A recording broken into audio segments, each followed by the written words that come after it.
are early results from our poll. They are the results of the poll through 7 p.m. And of course, there is a chance these numbers will change once the results of the last hour of voting are in. We're still collecting those, expect to have them later in the evening.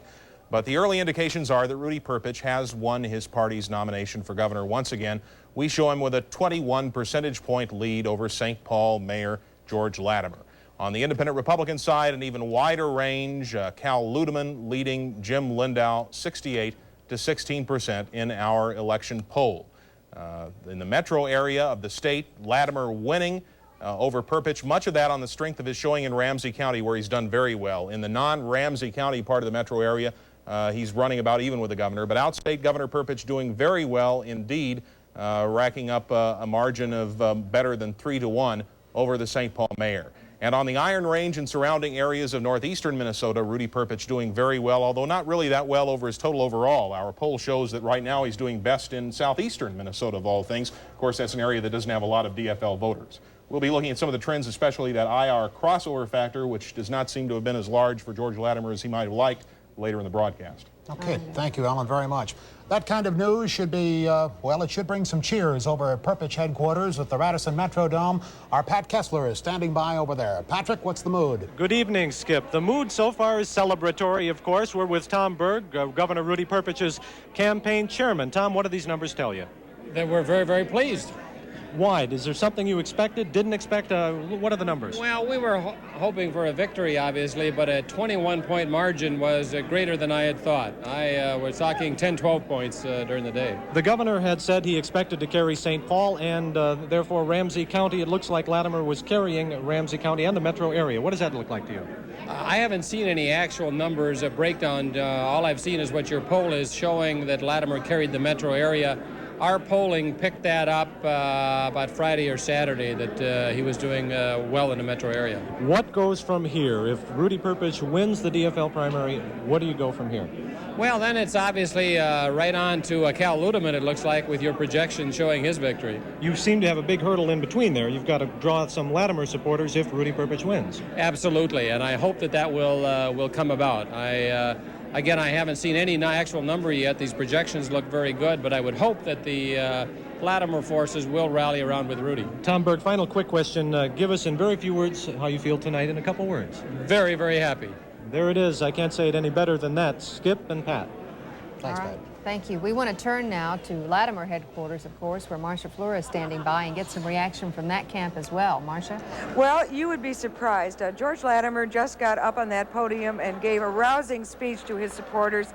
George, with his wife and daughter, you haven't lost anything here in this hall, but according to our poll, you are running 21 points behind. What do you say now? Well, what I've heard so far is not as hopeful as I had predicted, really. Minneapolis, I'm not doing as much better as I hoped I would. St. Paul is very good so far, and I haven't got enough from outstate. I know it's not looking too encouraging right now, but as I mentioned to the folks, I've been out to Spicer and Wilmer and spent some time in Hibbing. I'm waiting for some of my strength there to come be delivered. You know, I think one of the most interesting things I heard about you today is that you were absolutely down and furious and mean because it rained. Are we going to blame the weather if this goes sour? I don't think so. As a matter of fact, the people of St. Paul, whom I look to most, turned out in large numbers. No, I have no regrets about the weather or anything else.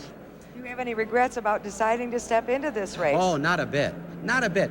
You know, we said what we believed in, and we did it with some joy, and I think we raised the level of the debate pretty well. I feel terrific, and I think everyone does. Are you ready right now at this point to make any kind of a concession? Oh, not really. I don't mean to get in the way of science, and I wouldn't even quarrel with the combined might of WCCO and the Pioneer Press Dispatch and all that, but I'm still a candidate, and I'd like to hear the numbers one at a time, and then I surely would be back and happy to talk to you in an hour or so and find out what the real feelings are out there. But really, right now, there are an awful lot of folks who have worked awful hard, and I'm sure that the people of Minnesota wouldn't blame me to want to celebrate a little bit with the wonderful people who have helped me for so long. A gentleman with grace under pressure. Thank you, George Latimer. Thank you, Nancy. Thank you very much, Mrs. Latimer. This is a wake, but I think more in the Irish tradition than we might be used to at a campaign headquarters where the candidate is not doing, as he says, quite as well as he had hoped. Thank you, Marcia. He's not getting in the way of science, and I guess I won't either. So let's find out from Alan Cox at this point what our North Star election poll shows about the IR race, which has Ludeman projected to win. Well, once again, we'll compare the two results, and as even George Latimer and even Tom Berg says, the DFL race may show some closing over that 21% margin we've been showing on the poll so far. But a much wider disparity in the figures between Ludeman and Lindau. In the metro area, Ludeman winning by a 66 to 18% margin. Once again, this is a very small sample on the Republican side at this point, so the margin of statistical error is fairly high. In the outstate region, Ludeman and Lindau splitting almost the same. Very few differences there. And among the people who identify themselves as born-again Christians, Cal Ludeman doing better than in the IR race overall, some strength there, but still a pretty lopsided margin, and it may be one that does not exactly leave Cal Ludeman pleased. He was telling reporters at the Rochester airport last week that he was hoping Jim Lindau would get at least 30%, because in that situation, under the state campaign spending laws, the IR primary would qualify as a closely contested one, and it would allow him as the IR winner to spend at a higher level between now and November. Still, though, a very rousing endorsement for him, it appears, tonight. Well, it is a rousing endorsement, and Cindy Hilger is standing by right now with Cal Ludeman. She is at his headquarters, and we'd like to get some reaction from them at this point. Cindy? Well, Pat, we've been standing here watching those numbers on the screen. My first question, obviously, to Cal Ludeman is, what do you think of those numbers? Do they surprise you? Well, I think they're terrific. They do surprise me to some degree. We knew that we had a good organization all over the state, but they're coming through, whether it be in the rural Minnesota or the metropolitan region. Okay, looking ahead now, obviously Rudy Perpich, it looks like, is going to be your candidate. He's already won one election 4 years ago. Who are the voters you're going to be going after now that the Republican candidate could not get 4 years ago? Well, we're going to go after the disenfranchised people, the ones that voted for George Latimer, the ones that voted for Jim Lindau, and the people that already voted for Cal Ludeman in this campaign. I think that's the average tax-paying citizen that isn't convinced that they've got the kind of leadership they need. They're not convinced that Rudy Perpich has even done what he says he's been doing in his paid political advertising. There are some people saying that you don't represent mainstream Republicans or even mainstream Minnesotans. What would you say to that? I'd say look at the numbers of this election. I'd say that that's a broad representation of people in Minnesota. Listen to me. Listen to what ideas we're talking about in the state of Minnesota. I was born and raised here. I lived here. I've worked in the legislature, and I think it's as mainstream as we need to be. Cal Ludeman, why do you think you should be governor?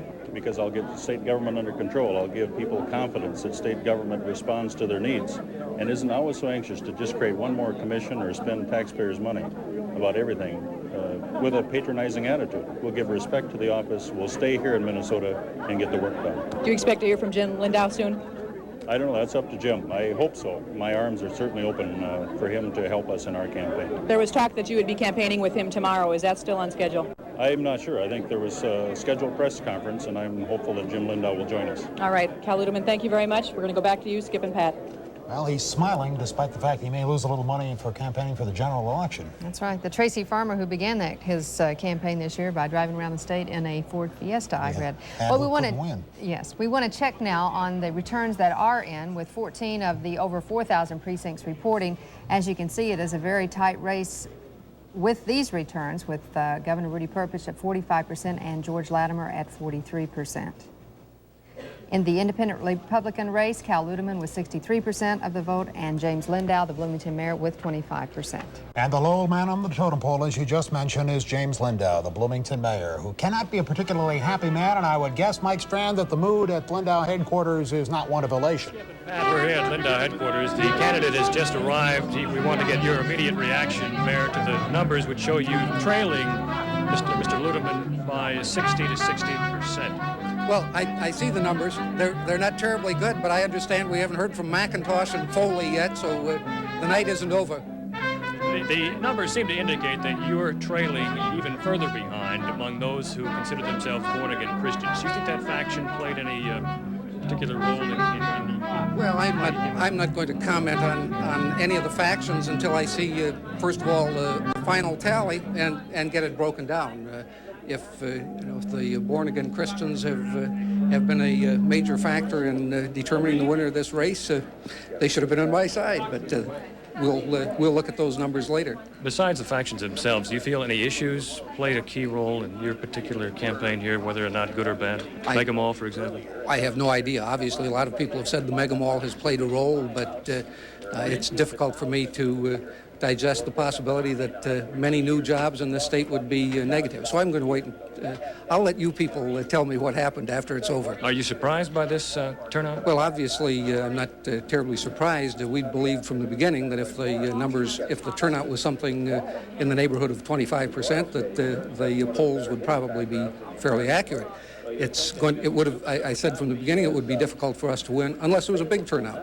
With a small turnout, much of it goes to the Republican activists. There's obviously some crossover to George Latimer from Republicans. So I get what's left, and there so far hasn't been a whole lot left. So you don't feel the weather played a key role today? Oh, no, I'm not going to blame the weather. I'm not going to blame anybody or anything. Okay. Thank you, Mayor. Mayor James Lindau.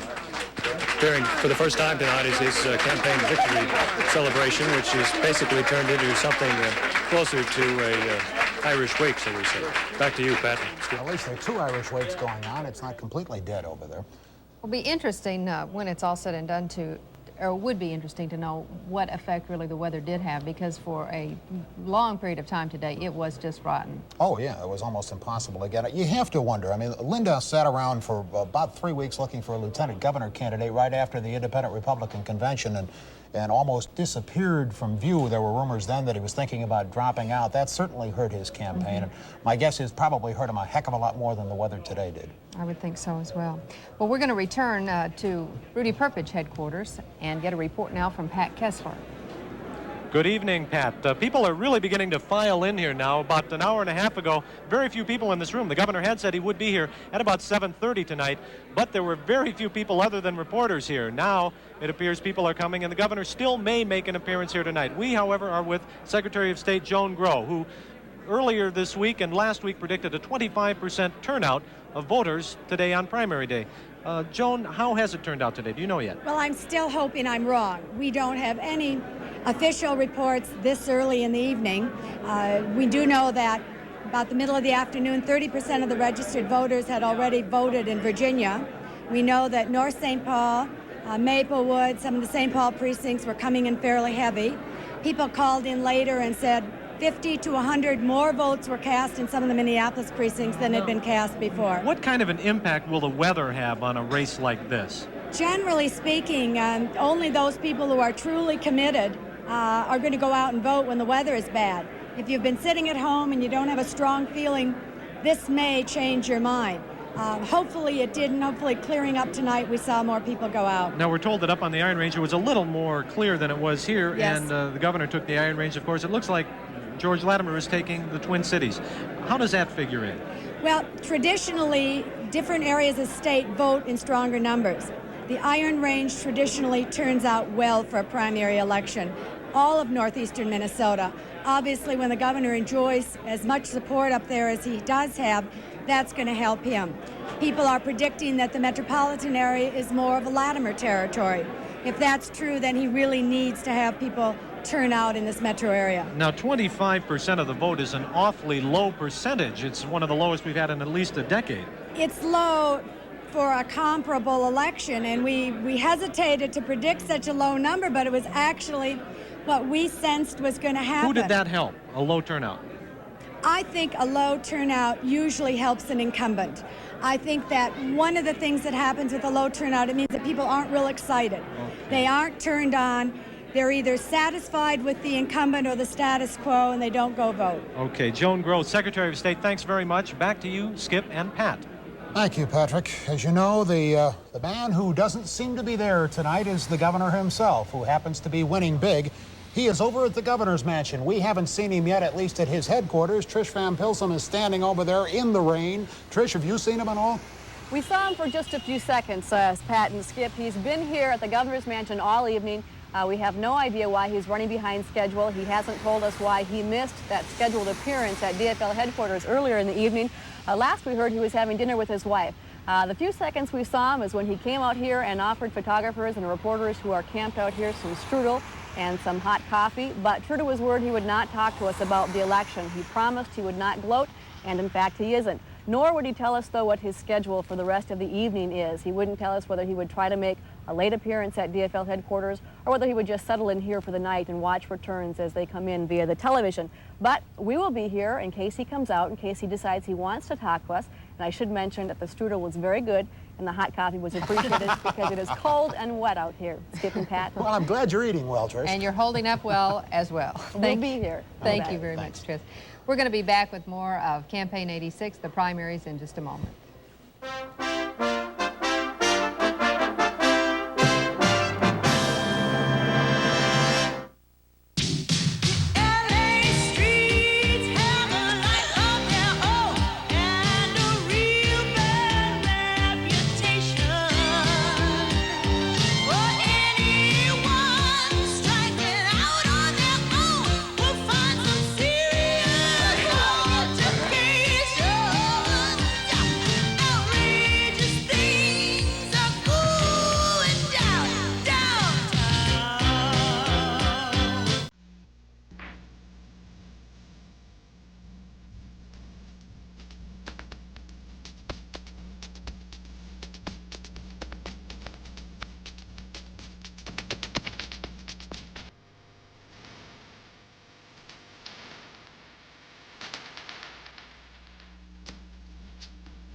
Vikings tonight, Sunday night, following the 10 p.m. report on Channel 4. Oh, I think David really shines when you know that he's deeply interested in people. That's a real cliche, you know, he's a people person. But he is. I don't think anybody can make you feel at home like Dave Nimmer, because he brings out the best in almost anybody he knows. Marcia Fleur and Dave Nimmer on Newsday on Channel 4.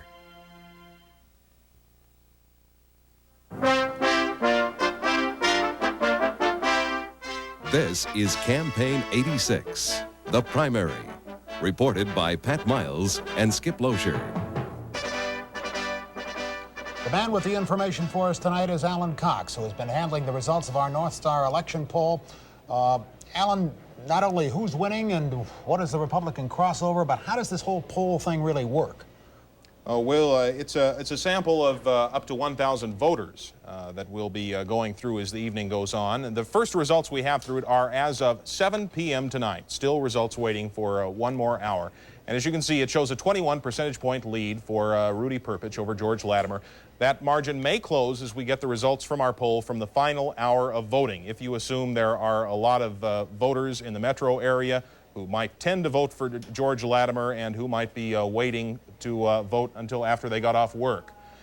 In the Republican crossover, this was the area George Latimer hit so hard on, and you can see of the Republican crossover votes, Latimer won by a margin of 3-2, but his problem was that there was not that large a Republican crossover today. Only 13% of the voters in the DFL primary said that they are normally independent Republicans. Among older voters, Rudy Perpich with a very strong lead, even more so than among the population at large, and conversely a smaller lead among younger voters, age 18 to 34. And among liberal DFLers, still a very strong showing for Rudy Perpich, some belief that the St. Paul mayor would be able to make inroads among the liberal DFL.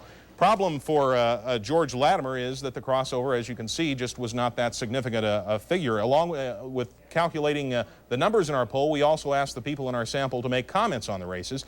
And George Latimer's problem is clear in the comments of a voter from the northern suburbs of St. Paul who said that he would have voted Republican, but he thought Ludeman would win without his help, and he thought Perpich needed his help in the Democratic election to defeat Latimer. So as you can see, the crossover works two ways.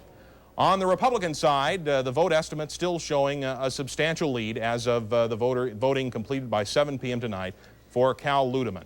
And it's a lead that goes across most of our demographic breakdowns. Among people with incomes below $20,000 a year, Ludeman just as strong as in the population at large. Among affluent voters, the same margin. And also among men, roughly the same. There's very little difference among these figures. Even stronger among women. Across the board for Cal Ludeman, a victory among independent Republicans. We earlier, Alan, showed some of the returns from 14 of the precincts, 14 out of over 4,000, and it showed a very close race between Perpich and Governor and Mayor Latimer. I'm wondering, I would assume those are precincts that were reporting from Ramsey County. I know the few that I saw that were coming over the news services were from Ramsey County, and as we've said earlier, a good turnout today in Ramsey County, and Latimer, according to our poll, doing very well there, but only breaking even across the rest of the metro. Been hoping with his running mate, Arvon Frazier, to do very well in Minneapolis. There's no indication of an exceptional showing in Minneapolis, and in fact, the turnout today in Minneapolis, from all indications we've had to this point, not that strong. Outstate, though, certainly no indication of strength on the part of the St. Paul mayor. All right. We're going to return right now to Marcia Fleur, who is standing by at Latimer headquarters for some reaction from that camp. Marcia? Well, you know, I've been at campaign headquarters before where it looked like the candidate that everybody came to celebrate about was going to win. And when the word went out that he was going to lose, everybody just headed out the door. I think a lot of people coming in here tonight had been living on hope during most of this campaign. They were hoping that a miracle would happen. They wore T-shirts that said, Tuesday, let's prove that the polls are wrong. Let's cause a miracle. Well, the miracle didn't happen, but these people are nevertheless committed to George Latimer, and George Latimer is committed to them. As you saw, he got up on that podium a little bit earlier and talked to his folks. He wouldn't concede for us there in the air when we told him about the North Star poll. But shortly thereafter, he did say that whatever the outcome, he will support the voters, which means that he will support Governor Perpich. There will be some fence mending, and I'm sure it will be a very difficult job for both men. And they may never forgive, and they may never forget. But at least George Latimer, according to his lights, is acting like a gentleman at this point. He will probably concede for everyone in about 45 minutes. He knows that the end is here, and he's still got his chin up. And there's something else about George Latimer we have to remember. A lot of times when we say goodbye to a candidate at the end of a primary, we are saying goodbye forever. But George Latimer has an office. That office is mayor of St. Paul. It is still an office of strength. There's a great deal that he can do there. He knows that, and that's going to go a long way toward keeping the smile on his face. I think a lot of people tonight, the buttons haven't sprouted yet, but I think we could start seeing buttons pretty soon about what about the Senate in 2 years, or what about the governor's chair in 4 years when Rudy Perpich is no longer sitting in it. This is not a depressed place. This is just a place where morale is a little low because the miracle didn't happen. Marcia, how big a mistake in your estimation, and you've watched a lot of political campaigns, was it for George Latimer to select Arvon Frazier? Oh, I suppose there were blips here and there, but I don't think in the long run that was the biggest mistake George Latimer made. I think you could add up a lot of small mistakes. One may have been Arvon, and one that he just simply couldn't put his finger on that thing which made him just that much better than Rudy Perpich. I think in the long run, he couldn't prove to the people that he could do it any better or really thought any differently about the issues. Okay, thank you very much. Well, we'll see what the mood is like over at Perpich campaign headquarters at the Radisson Metrodome. Pat Kessler, obviously that place has to be happy. Is it expecting to see its governor in person tonight, or are they just expecting to hear from campaign aides? I will tell you something, Skip. Your guess is as good as mine. The governor has changed his mind a couple of times on this. He's said repeatedly before today that he would not make an appearance after 7:30 on election night. He was not going to make a public appearance after the polls close. Now, we've been hearing from his campaign people who say now that the governor has sat down to dinner, he had to sit down and eat for a while, and we don't know if he's going to be here or not. If he is, of course, we'll bring him to you. But the governor, indeed, as Marcia pointed out, does have some fence mending to do, as George Latimer might. Unity is what the call word is here tonight. There has to be some move toward unity. The DFL party has to pull in Latimer supporters. Well, we had an intimate conversation with Governor Perpich last week, and it appeared unity is a difficult concept for the governor to grasp at this point. Perpich has said making a public appearance on this election night will be like taking a family fight out onto the street. He doesn't want to bring it out into the public. He says he'll wait until after tonight, that is by tomorrow, to decide how to begin the healing process with Latimer supporters. The governor took Latimer's challenge very personally. He was hurt by it. And he says, I didn't make this rift. He implies that George Latimer did. And he says that George Latimer is no longer his friend. Well, I can't have the same feelings of him now that I did, say 8, 9, 10 months ago. I mean, I called on him, you know, on these commissions, and I mean, when I say I was the best mayor St. Paul ever had, that's true. You know, he sat in this office more times than any mayor, more times than the mayor of my own hometown, more times than any mayor of any city. He sat in my house more times than the mayor of any city, and it was always, what can I do to help St. Paul? And I was disappointed when he ran. Politically, I'd be better off if I sat in every parade. I would. but I'm very uncomfortable. So I don't sit in parades. I just don't go into them because I can't sleep the night before knowing I'm going to a parade. I just feel that's how uncomfortable I am in a parade, so I don't do it. I would feel very uncomfortable there that night saying, hey, big deal, I won within our own party. I mean, what's the big deal about that? I mean, what's so joyful about that? That is Governor Perpich with his emotions very close to the surface there. He's saying that George Latimer, unity, and the DFL party are going to be something difficult. However, in these campaigns, Skip and Pat, been through a number of them, it always takes some time after a campaign ends for unity to begin. People all around the candidates, as well as the candidates themselves, invest not only millions of dollars, they invest themselves very emotionally, almost completely into campaigns, and it's awful hard on the night of a campaign or the day after to simply turn it off. It's going to take some time, but we should be hearing about that in the next few days. Skip? I would guess the reality is that the governor can't afford really to let Latimer people sit on their hands and do nothing in the general election, because there are an awful lot of other Democrats who have to win too if he is going to have any control, Pat. Well, just looking at the numbers from the North Star poll, especially looking at the Latimer numbers, which are greater than the Perpich numbers in the Twin Cities, there's going to have to be some fence mending here some way. I don't pretend to know what unity is or how you go about it, but something has to be done before the election in November, when they face apparently Cal Ludeman. Practical politics has to take effect, I guess. Thank you, Pat. Well, it's a long process, and amazing what a couple of nights of good sleep will do after a long campaign. We want to take a look right now at some of the state Senate races. In District, we're going to start with District 36, with 31 of the over 4,000 precincts reporting for the governor's race anyway. As you can see, Governor Rudy Perpich with a 50% voter margin there over George Latimer. And in the independent Republican gubernatorial race, Cal Ludeman was 76% over James Lindau. Bloomington Mayor was 16%. In the Secretary of State race, Joan Grow with a hefty lead, 85% over her opponent, Olson with only 15% of the vote. John Dooley with 22%, and that looks like a close race over his opponent, Dunlop with 40%.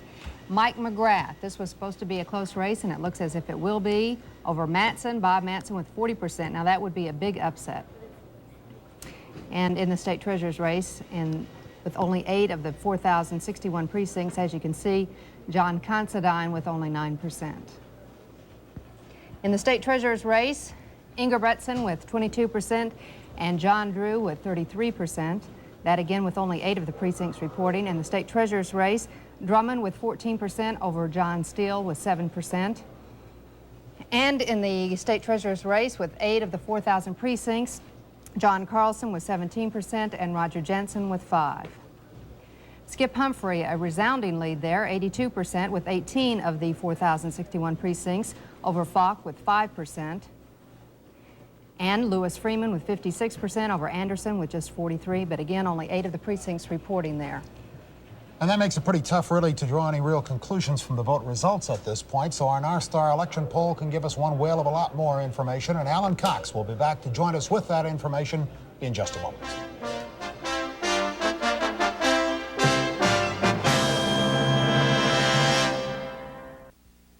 Is there any beer that takes longer to brew than this beer?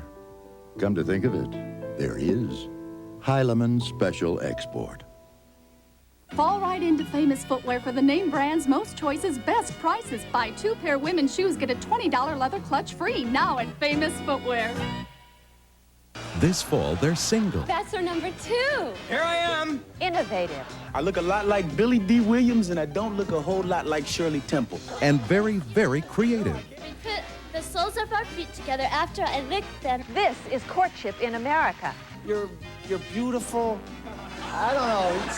I love you. That's a good one. I lie all the time. I enjoy lying. On the all-new dating game. I'm Elaine Joyce. Join us on Channel 4.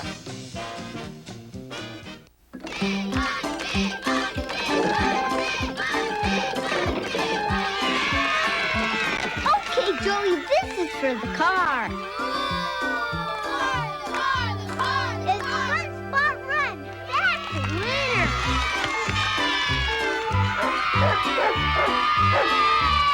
Wheel of Fortune. It'll bring out the kid in you.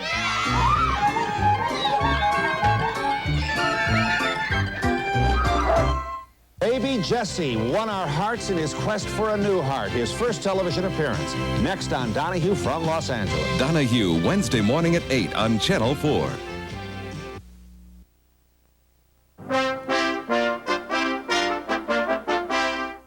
This is Campaign 86, the primary.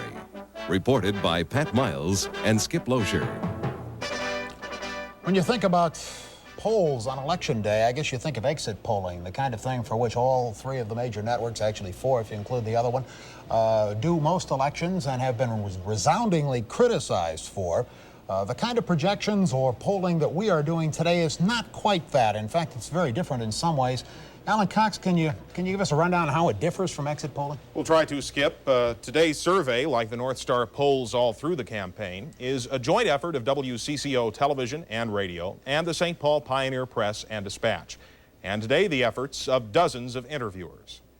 My name is Casey Kutzler, and I'm calling for the North Star poll, a public opinion survey sponsored by... That call went out roughly 4,000 times today to find a valid selection of Minnesota primary voters. Our poll takers dialed numbers selected by a computer from all the telephone exchanges in the state.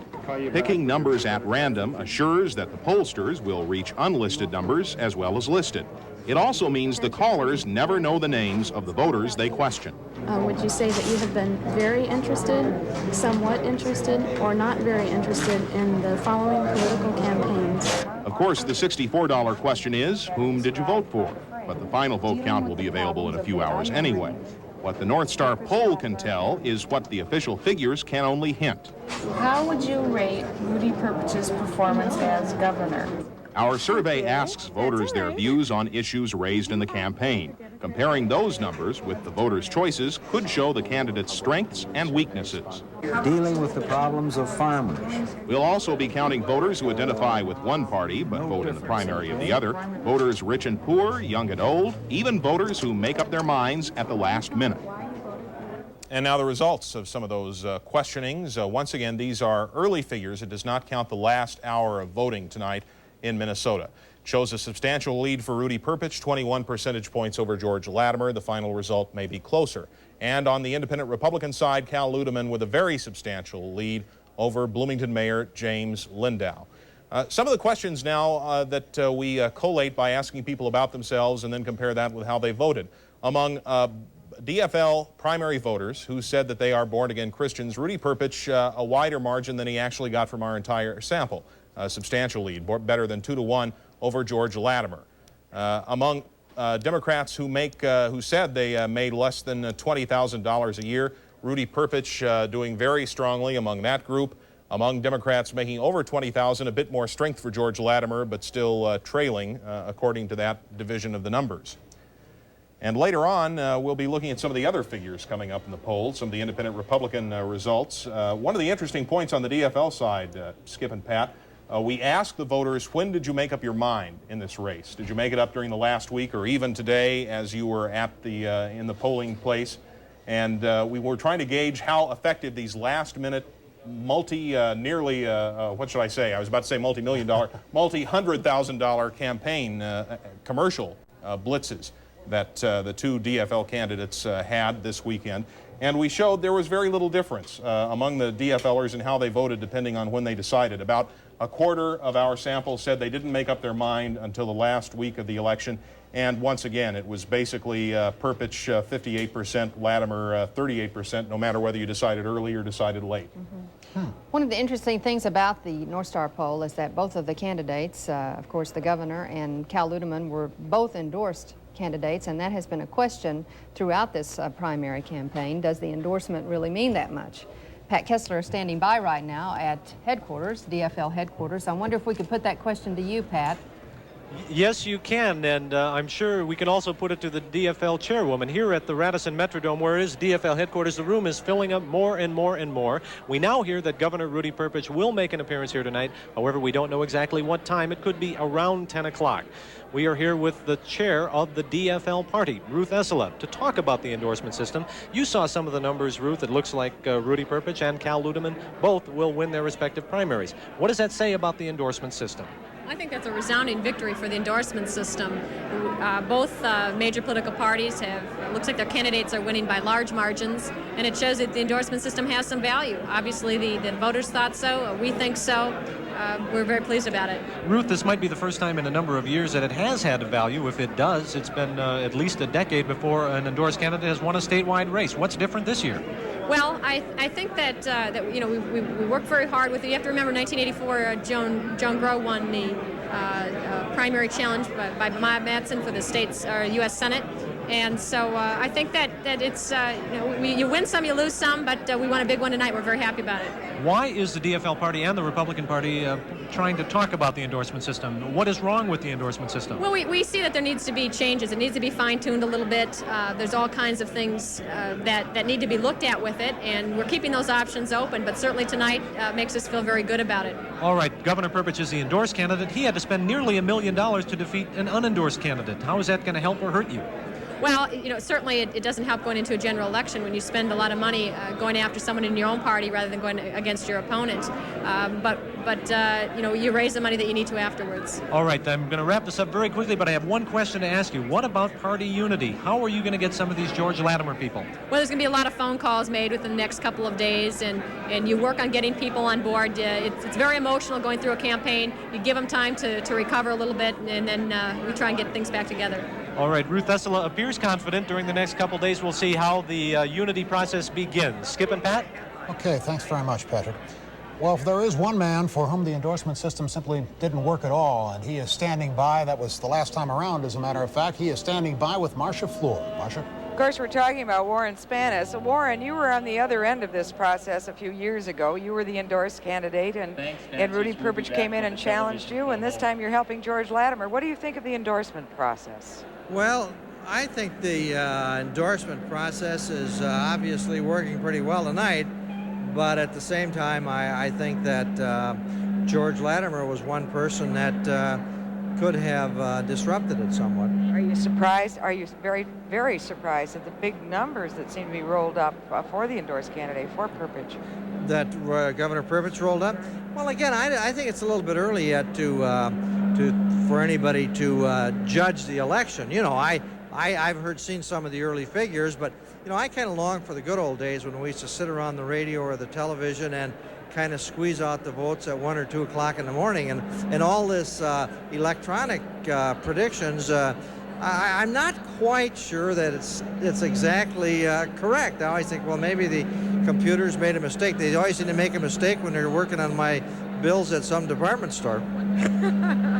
Well, if the computers are making a mistake, that's one thing. But did George Latimer make a mistake when he got into this race? Oh, I don't think so. I think George Latimer is a very outstanding public official. I'm sure that feeling is felt by a lot of people, not only in the Twin Cities, but throughout Minnesota.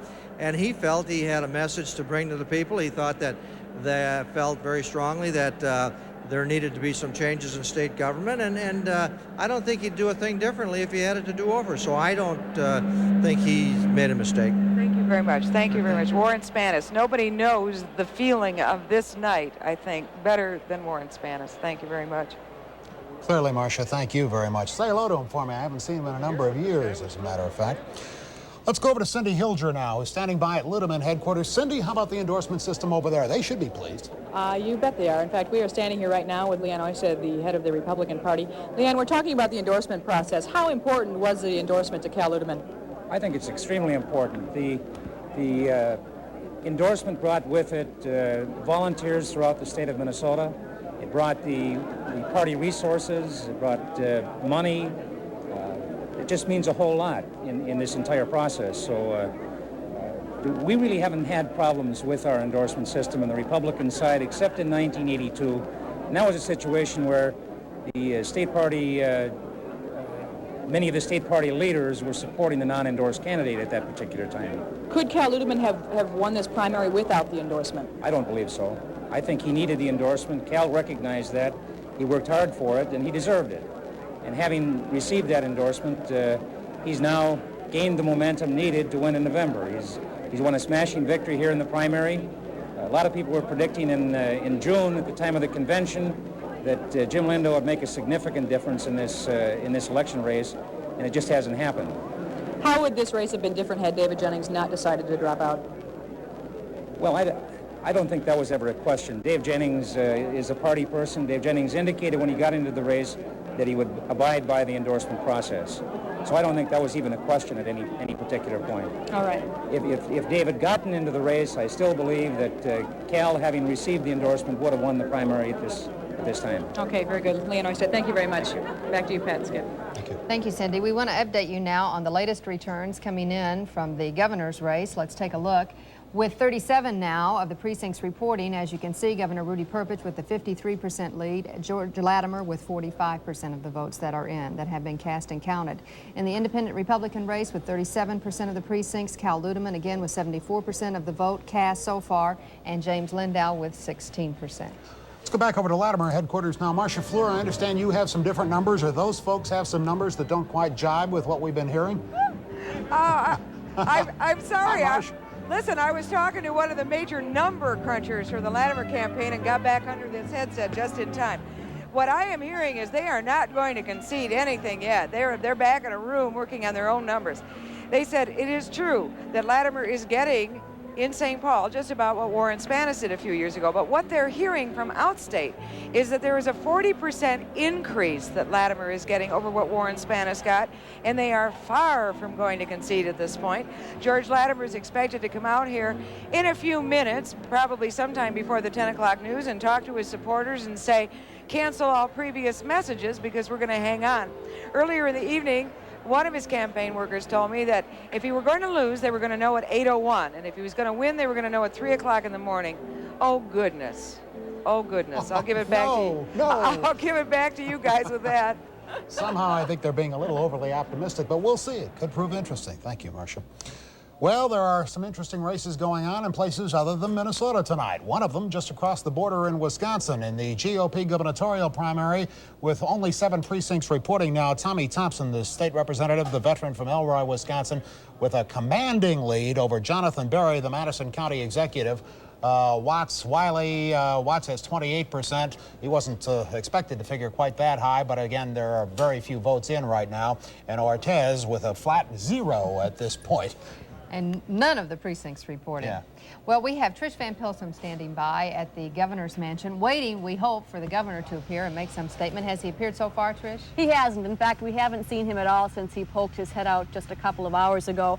So, in true assertive reporter style, we rang the door or the bell here at the guard gate a few minutes ago, and we asked to see him. The governor's state patrol escort came out and told us that Perpich and his wife are now watching results on television and at least for now are not being interrupted. The gentleman we talked with didn't know when Perpich might come out and make an appearance. As he said, if and when the governor is ready to come out, he'll come out, but not until then. Pat and Skip. It's not over till it's over. Well, if you're watching, Governor, come out. We need you. We'd like to see you, certainly. Right. More of Campaign 86, the primary, in just a moment.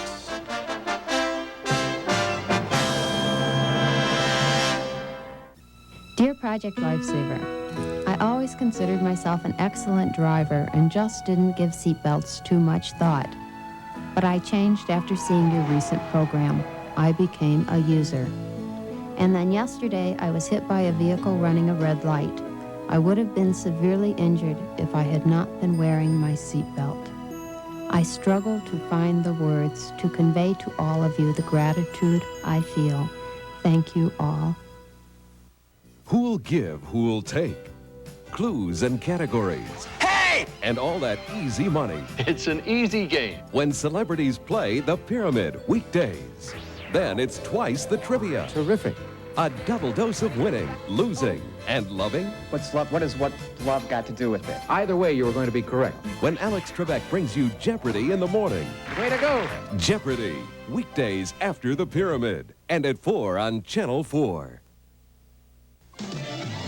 In a world that demands absolute perfection, can she handle it? She must be even better. You are 1/3 the female surgeon population of this hospital. No matter what the demands. I'm 28 years old. I'm still trying to catch up on sleep I lost in 1984. No matter what the sacrifice. A man can have a career in a relationship. Is it too much to ask for a woman? She must be the best. The only thing worse than fighting is being afraid to fight. She's Kay O'Brien, premiering Thursday, September 25th on CBS. Call me Kale.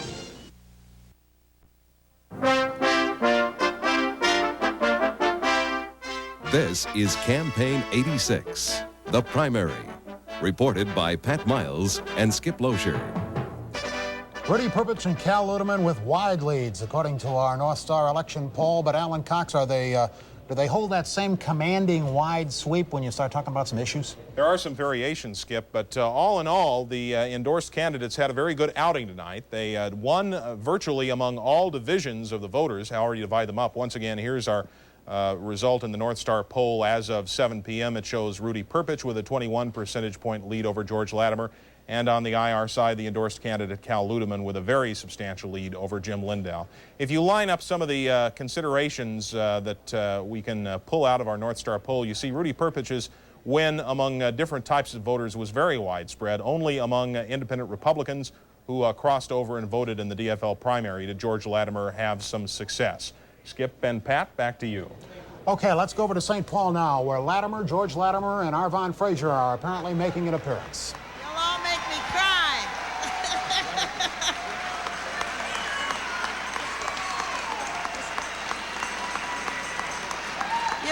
You're all wonderful.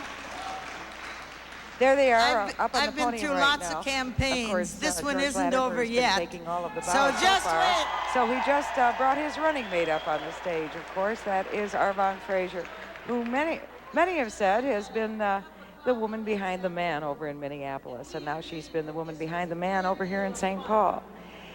She's run a hard race. It's been very difficult for her. She has not been accepted in outstate Minnesota, even though she was born, as she says, just about 20 miles from Cal Ludeman's farm.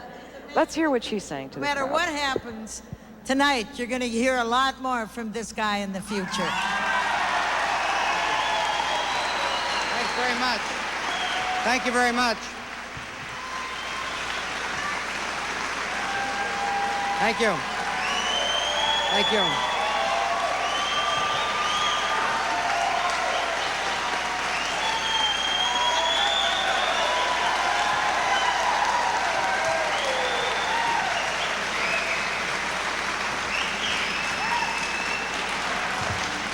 You know, I know this is the 20th century, and I don't ever intend to get in the way of science when it's marching forward to a result. But on the other hand, Perpich might be well ahead of Latimer, but our numbers cruncher, Susan Kimberly, is taking on the whole WCCO dynasty.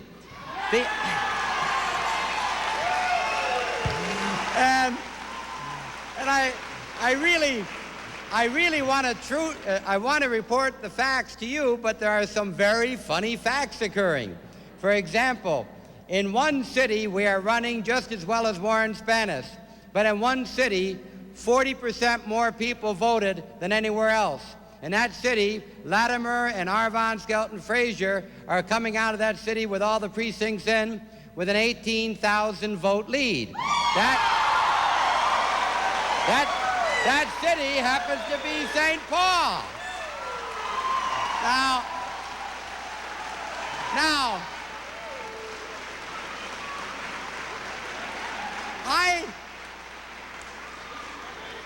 I cannot, no, that's right. Now, I cannot take on a computer. I'm not even going to try. But, you know, I said before that what was said 120 years ago by Ralph Waldo Emerson was that things are in the saddle and ride mankind. And I have a feeling that computer is trying to ride me, and I'm not going to let it right now. So, why can't we have a little bit more fun? The western suburbs of Hennepin County have us in a slight lead right now. I have no reason, I don't understand why, but I thank them for it.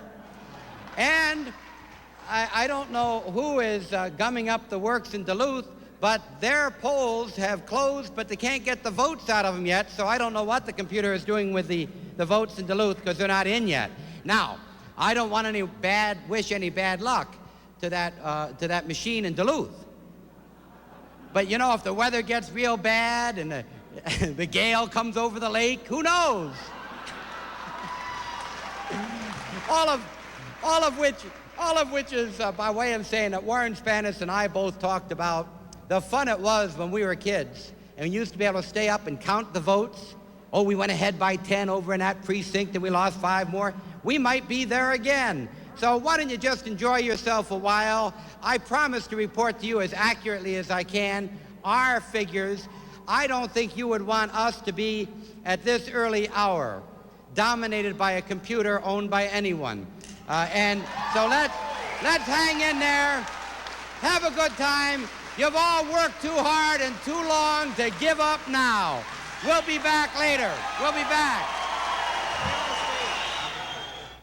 And so he is. George Latimer doesn't want to take on a computer, but he isn't ready to give in yet. Hoping for a lightning strike, I suppose. Or a gale over Duluth. Or something. Right. Well, we want to report to you now an update on the governor's race. Now, this is not the North Star poll, but these are the precincts reporting the votes that have been counted so far. And with 66% of the precincts in, as you can see, it's Governor Rudy Perpich, 51% over George Latimer, 46%. In the independent Republican race, Cal Ludeman with a 78% margin of the vote there, and Ludeman with 14%. And in the Ramsey County Sheriff's race, Chuck Zacharias, the incumbent, over Charles Wilson, 61% for Zacharias. Sam Crea, 28%, and Russell Semo with 3%. Now, these are all deputies that were running against Chuck Zacharias, the incumbent. So that's an interesting race to watch. Tis indeed. I suppose the real question at this point is you take a look at those people who are winning and they want to believe all the predictions they can find. Those people who are losing don't want to believe any of them, and that's a pretty normal kind of thing. You know, I would guess George Latimer is going to hang on to that for a couple of more hours to try to have just a little bit of fun. That's right. Well, let's take a look now at the race for Secretary of State. And as you can see, the incumbent, Joan Grow, with 85% of the 68 precincts that are now reporting. She has a hefty lead there. Myron Nisether with 40% over Donald Koenig with 32%, and Mary Jane Rackner, the perennial candidate, with 28%. In the state auditor's race, John Dooley, 46% over James Dunlop with 24%. That's with 68% of the precincts, and Al Hansen with 29%. In the state treasurer's race, Mike McGrath, this is interesting, 56% right now over Bob Matson, the incumbent, with 31%. And John Considine with just 13%. And in the state treasurer's race, as you can see, John Drew here with 36% and Jerry Ingebretson with 20%. In the independent Republican race there, Drummond with 11% over John Steele, who has 7%. John Carlson with 12% over Roger Jensen, 13%. Lots of candidates in this race, almost as many as those running for governor. In the Attorney General's race, Skip Humphrey, the incumbent, with 87% over Samuel Falk with 3%, and Wendy Knorr with just 6%, and Russell Bullock, as you can see, Lewis Freeman here with 61%, and Anderson with 39%. Let's go over now to the Radisson Metrodome once again, where Pat Kessler is standing by with Tom Berg. Pat? Skip, George Latimer is not ready to concede victory based on the numbers. Tom Berg, Rudy Perpich's campaign chairman, is the governor claiming victory? No, not yet. I think everybody wants to make sure that there's enough returns in, so it's very good and solid, although I'm pretty comfortable with your projections from what I've seen. Now, you've spoken to Governor Perpich during the last 10 minutes, let's say. What is the governor telling you? The governor is also watching the returns right now and just wants to make very sure that that things are as they appear to be from the projections. Okay, the projections are one thing. Let's talk about tomorrow. If Governor Perpich wins, what are you going to do to draw the George Latimer people into the fold? Oh, I don't know. We'll have to kind of wait and see about that. I think that's going to come together pretty well, Pat. I do. This has not been an acrimonious campaign, and I'm certainly hopeful that it will come together. Okay, Tom Berg is Rudy Perpich's campaign chairman. We are here at the Radisson Metrodome and going back to Skip and Pat. Thanks very much, Pat. Before we went to all of this, we rudely interrupted Alan Cox, who was telling us about all that computer information that we have. I got the distinct impression George Latimer doesn't like this poll. I don't know. It's just. I don't know how you gather that. Well, I think we can understand why, looking at some of the results here. And as we point out, these are some earlier results that show Perpich ahead of Latimer by 21 percentage points. Still waiting for that last hour. And I think George Latimer is exactly right. When we finally get some of the results in from those late votes in the Twin Cities, we're going to see that gap close probably a little bit. On the Republican side, a substantial lead for the independent Republican-endorsed candidate, Cal Ludeman. And we'll be looking for those further results probably during the 10 p.m. report. Okay. Thank you, sir. And we should mention at this point, too, that at 10:35 we'll be following tonight's news with another special campaign report. And as Alan said, the North Star poll will probably be more complete at that point. It will be interesting to see. We're going to take a look now at some of the results from the sheriff's race in Ramsey County. Chuck Zacharias, the incumbent, with 61% over his deputy, Wilson, with just 7%. Sam Crea with 28% ran a hard race over Russell Semo with just 3%. Now, these are all deputies that were running against Zacharias in that campaign. And we shall be back, in about 30 minutes or so with more of our special campaign coverage. In the meantime, Campaign 86 will continue with the 10 p.m. report. Stay with us. Oh, but before we do that, I guess Trish Van Pilsen is standing by at the governor's mansion where something must be going on. Trish. And the governor has appeared. He finally came out. I'm not sure if it was because he felt sorry for me because I was standing out in the rain or because I gave the strudel he brought out good reviews. At any rate, Governor, at this point, are you able to make a comment on what appears to be a real solid victory for you? No, I'm going to wait. It's still early. I'm going over to the Lieutenant Governor's home, and the two of us will be going over to the Metrodome, to Radisson Metro. To thank the people that worked so very, very hard in this campaign. And I'll wait until the results are in. At what point do you think we might hear something official? How long do you need to wait? The numbers look pretty good now. Yes, I know. No, we're just going to wait until it becomes apparent. You know, it's they only have really relatively few precincts in. What made me very happy this evening, by the way, is the fact that I did get the numbers from Babbitt, Minnesota. As you know, that's reserve and the close down, 698 to 33. And I think it's a recognition by the people that, you know, not a miracle worker, but that I do work very, very hard and try hard, and I think that's what it is. It's approval of the effort that I've made. Governor, I know that earlier you had said that you wouldn't come out and make a public statement. No. Is this an indication that you'll be out here trying to draw together party unity as quickly as you can? Well, we intended to do that, but I don't like to go out there before it's, you know, it's certain that how the results of the election. Okay, thank you very much for being with us.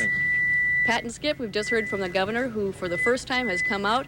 Again, he's not commenting specifically on the election itself. Lets us know that we can expect to hear from him on that issue a little later in the evening. Pat and Skip. All right, and you thank the governor for us, Trish. We appreciate that. Yeah, very much. For holding the umbrella, too, to keep you dry. That's right. Okay. We're going to be back again at 10:35 with more campaign results, but stay tuned now for the 10 p.m. report. Don Shelby.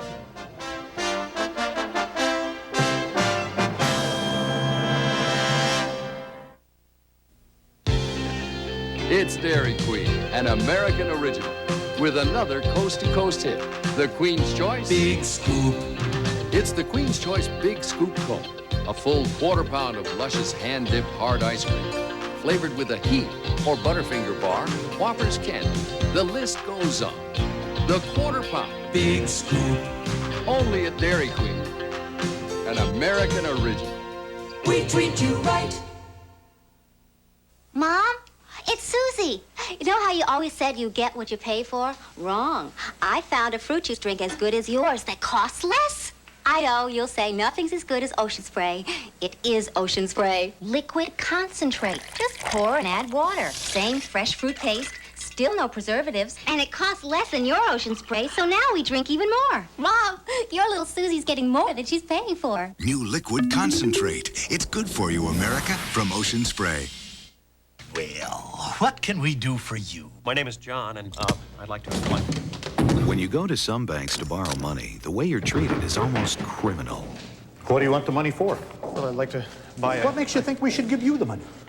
Well, I thought you were the ones who had it. What is this? Just sign it. But...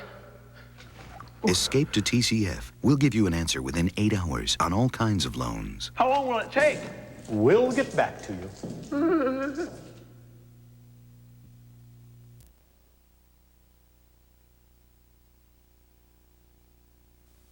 You are watching WCCO Television, Minneapolis, St. Paul. This is the 10 p.m. report. Celebrations coming from the Perpich camp tonight as the governor appears to be fulfilling all the projections. He took an early lead against the Democratic challenger, George Latimer, a lead he continues to command at this hour.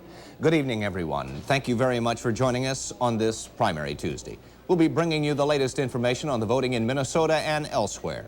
Let's begin by showing you the latest numbers from the Perpich-Latimer race, as you see them there with 80 of 4,061 precincts reporting for the DFL.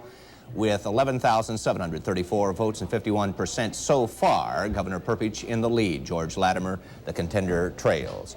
Also in the independent Republican race with the same number of precincts reporting, 4,241 for Cal Ludeman, 79% of the vote over Bloomington Mayor Jim Lindau. They are celebrating the apparent victory for Perpich over at the DFL camp at the Radisson Metrodome. Pat Kessler is standing by. I understand the only thing missing for this celebration, Pat, is the governor right now, who's still, I think, at the mansion on his way over. That's exactly right. We don't know where the governor is. We've been told a number of different things tonight. Governor Rudy Perpich had first said he would be here around 7:30 to thank his supporters, but would not make an appearance after the polls close at 8 o'clock. However, we've heard a number of different things since then. The governor is, however, now expected to come here somewhere to the Radisson Metrodome to talk to his supporters and to reporters who are waiting for him. There is very little doubt here, Don, that the governor is the victor. People here don't have any polls. They don't have any of the results coming in from precincts around the state. They just have a feeling that Governor Perpich is the victor, and Governor Perpich himself seems to think that that's what he's doing. Here's what he had to say earlier. For you. No, I'm going to wait. It's still early. I'm going over to Lieutenant Governor's home, and the two of us will be going over to the Metrodome, to Radisson Metro, to thank the people that have worked so very, very hard in this campaign. And I'll wait until the results are in. At what point do you think we might hear something? So the governor says he is not claiming victory at this point, and he's going to wait till more results are in. Here now at the Radisson Metrodome, people are very excited about what looks to be a Perpich victory, but nobody knows for sure if that victory is coming or when the governor will come as well. Don? All right, we'd like to go right now to Cindy Hilger, who is standing by with more information. Is Cindy available? There she is. Hello, Cindy. I'm having a very hard time hearing you. We've had no shortage of a candidate here at the Thunderbird. In fact, Cal Ludeman took the podium about 2 or 3 minutes ago. Let's join his speech right now. To our old friends, I say thank you very much. To our new friends that joined us tonight, I say welcome to the Ludeman campaign family. And to the people that thought they were disenfranchised in 1986, that voted against Rudy Perpich, as Denny said, over 62% of the people that voted for somebody else than Rudy Perpich. I want to open our arms up and welcome them. For the people that found reasons to vote for George Latimer or to vote for Jim Lindau, we welcome them into this campaign. Together we can make a powerful force in this state, change our government, and provide that kind of leadership. We're going to do it. Thank you.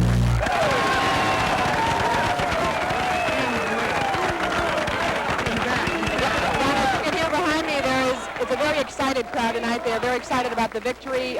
It's quite clear now that Cal Ludeman will be the IR candidate for governor. The party is expected to go on here well into the night. Back to you, Don. All right, Cindy, thank you very much. St. Paul Mayor George Latimer staged a media blitz in the last few days of the primary campaign, and now the experts are saying that it is a surprise to some that he put it that way. And this morning, when he cast his primary ballot near his home in St. Paul, Latimer was hoping for a healthy voter turnout to up his chances against Perpich. But as we showed you at the top of our newscast, the returns are not going his way. Marcia Fleur is standing by at the Latimer camp in St. Paul, and we switch now to talk to Marcia Fleur. Marcia? You know, when the North Star poll first was reviewed at our 9 o'clock to 10 o'clock slot here on WCCO, we thought we were going to get an almost immediate concession from George Latimer, but what we really got was a man who was willing to go back in and fight. He said not only did he not concede at this point, but his own number crunchers were showing quite different numbers, and he was willing to take on the North Star poll, the Pioneer Press and Dispatch, and WCCO, and fight the computer.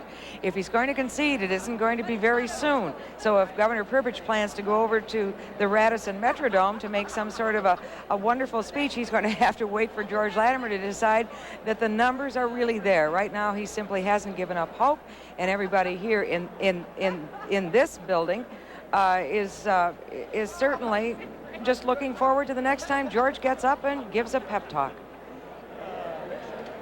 Yeah, I'm through here. I really want to report the facts to you, but there are some very funny facts occurring. For example, In one city, we are running just as well as Warren Spanis. But in one city, 40% more people voted than anywhere else. In that city, Latimer and Arvon Skelton Frazier are coming out of that city with all the precincts in with an 18,000 vote lead. That city happens to be St. Paul. All right, we're going to be hearing from George Latimer in just a few moments, but right now let's go back to Don. All right, we're going to switch as we sit here and look at you for just a moment. We're going to check on with Mike Strand, who is standing by Jim Lindau's headquarters in the Independent Republican camp. Mike, what's the mood there? Don, it's become more or less a large cocktail party here at the Decathlon Club in Bloomington. Jim Lindau has joked privately at the podium tonight to his well-wishers and supporters that he got all of his votes in one room. Basically, he says he is hurt but not surprised at the turnout, and that he will be meeting with Cal Ludeman in the next few days. He did not say he would meet specifically when or where, but not tonight, to decide whether or not he can support the endorsed candidate because of his extremely conservative viewpoints. He says it's possible he may not campaign at all for the endorsed candidate, now the winner of tonight's primary. But Jim Lindau says now that he intends to devote more time to personal matters. My family is important, and I'm going to be able to spend some more time with them. My son and grandson are probably going to teach me how to fish, and my wife, well, she may teach me how to cook. But let's have another drink, and we'll look at a few more polls.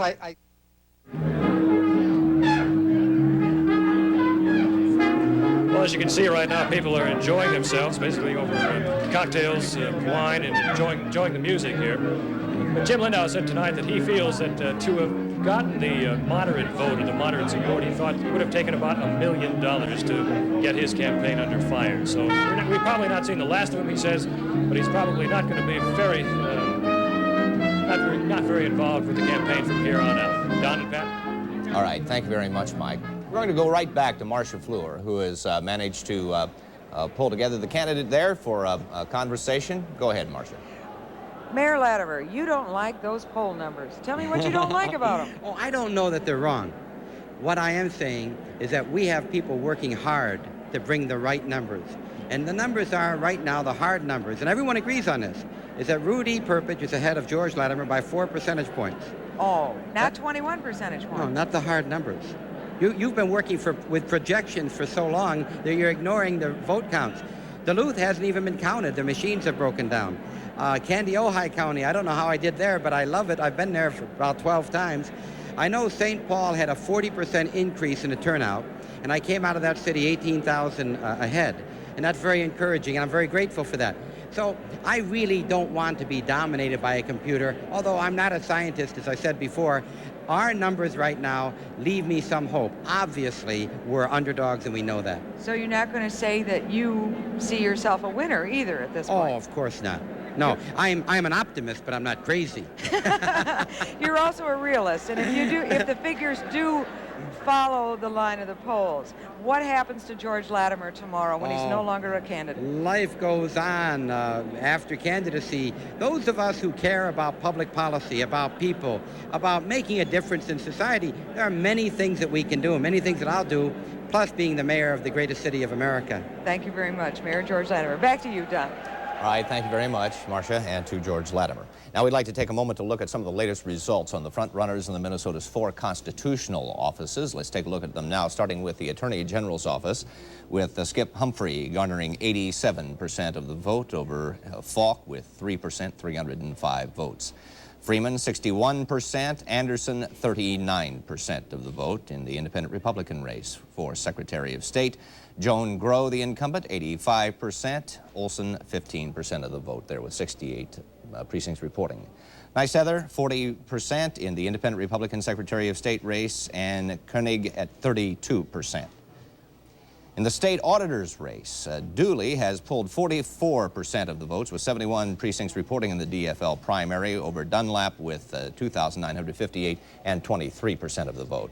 In the state treasurer's race on the DFL side, 41 precincts reporting, and that's McGrath with 4,252, 56% over Mattson, the incumbent, 31% in the DFL.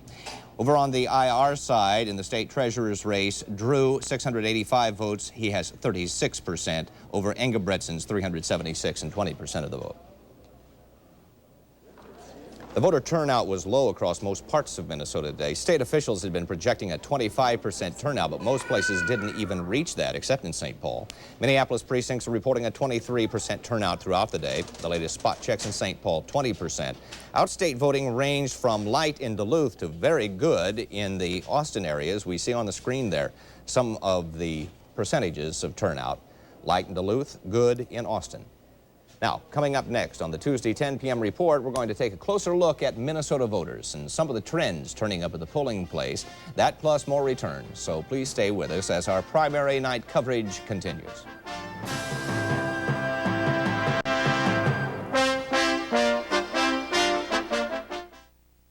If you think your only choices this winter are scary heating bills or a house that's too cold, think Carrier.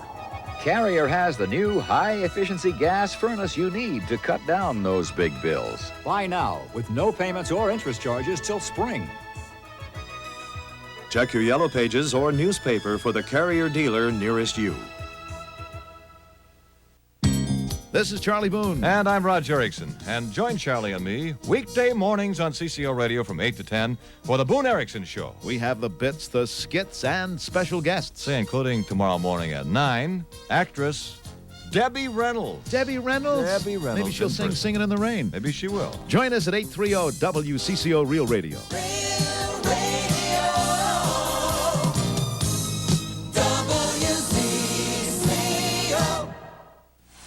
Coming soon, your chance to collect cards of your favorite NFL stars and win great McDonald's food prizes. NFL Kickoff Payoff. Whoops! Don't miss it. Hi, I'm Steve Wozniak. I invented the apple. Steven. This apple. My mother's very proud of me. But a cast of Russian and American kids have really invented something special. A musical play called Peace Child coming to your town soon. They're proving we can be friends. Now that's the greatest invention of all time. For tickets and concert information, call Northrop Auditorium at 624-2345. How do you like them apples? Steven! Sorry, Mom. Throughout today's voting, WCCO television and radio, plus the St. Paul Pioneer Press and Dispatch newspapers have been conducting a North Star poll to determine voting trends. The poll separates voters into several different categories along party lines. Now, with us this evening to analyze some of those findings, Alan Cox. Alan, what has there been a change since earlier in the evening? A slight narrowing of the gap, Don. These are now what we will consider our final figures in the poll. They're based on the DFL side on more than 600 interviews, interviews conducted by telephone after voters had returned to their homes from the polls, in which we ask a series of questions. The major question, of course, whom do you vote for? And the result that we indicate showing that Governor Rudy Perpich won renomination today in the DFL primary by a 19 percentage point margin over St. Paul Mayor George Latimer. And on the independent Republican side, still a very substantial lead for Cal Ludeman, a victory for him over the Bloomington Mayor, James Lindow. 2 victories tonight for endorsed candidates. You see, George Latimer did very well, or at least carried the metro area, though perhaps by not enough as he might have hoped. An 8 percentage point lead over Rudy Perpich, and as he was quick to point out at his campaign headquarters a few minutes ago, a very substantial showing in Ramsey County and in his own city of St. Paul. But for Governor Perpich, a much stronger showing among outstate DFLers, a margin of 2-1, nearly. On the Iron Range and the other parts of the northeastern Minnesota included in the congressional district there, Rudy Perpich with a substantial lead over George Latimer. That would include the Duluth votes that the mayor is waiting for. In the IR side, in the metro area, a very substantial showing for Cal Ludeman. Mayor Lindow, of course, hoping to have some strength coming out of Bloomington and carry there. But in fact, his metro showing is slightly more than his showing overall in Minnesota. Among outstate voters on the independent Republican side, results that basically mirror what we're showing for the IR race overall. Among conservative Republicans, a very strong showing for Cal Ludeman, as might be expected given his stands on the issue and his party endorsements. Among moderate independent Republican voters, a bit more strength for Jim Lindow, or a bit less strength for Cal Ludeman, but still not enough to make any significant difference. And one of the strongest showings we have of the night among born-again voters who voted in the independent Republican primary today, a substantial margin for Cal Ludeman. Some area in which Cal Ludeman, during the campaign, when Mayor Lindau attempted to depict him as an extremist candidate, Ludeman fighting back, saying, "I am not." Another challenge for him coming up in the general election. All right, now, Mayor Latimer, as we've just heard during this show, says the hard numbers seem to say something completely different than the North Star poll. Now, he's talking about, what, 41 precincts reporting? That's what we have, and the campaigns have their own people calling in. They tend to get their calls, or at least I'm not saying this is happening tonight with the Latimer campaign, but a campaign tends to get calls from the areas where they are strongest. So they tend to show a fairly strong lead early on. Frankly, I'm surprised by that margin, too. I'm still not going to be too surprised if it narrows up a bit. But there is a difference between we are projecting, attempting to project from all the voters in the state, and so far the raw numbers we're reporting a very small percentage of the precincts in Minnesota. All right, Alan, thank you very much for your hard work. Wisconsin held primaries today for both the governorship and Senate seat. In the governor's race, 2 Republicans are fighting it out to run against incumbent Democrat Anthony Earl in the fall election. As you see there, Thompson, with 49% of the votes over his challenger, Berry, 16%. And 2 Democrats are challenging the Republican incumbent in the Senate race, Robert Caston. That's Garvey and Flynn, and there are no totals to report as yet from those precincts. Now, aside from Minnesota and Wisconsin, 7 other states, plus the District of Columbia, held primaries as well on this Super Tuesday. Among the notable races, Robert Kennedy's daughter, Kathleen Kennedy Townsend, is expected to win the Democratic nomination to run for the House of Representatives from the state of Maryland. In the Senate race there, former White House aide Linda Chavez is expected to win easily over 10 other Republican opponents. And in the District of Columbia, Democratic Mayor Marion Barry has won an easy renomination in early balloting county. Now, we'd like to remind you that we will continue our primary night coverage following the 10 p.m. report here on Channel 4. That coverage will begin at 10:35. Now, coming up next on the Tuesday 10 p.m. report, the rest of the day's news, including details of the latest merger in the airline industry. So we hope you'll stay with us for that.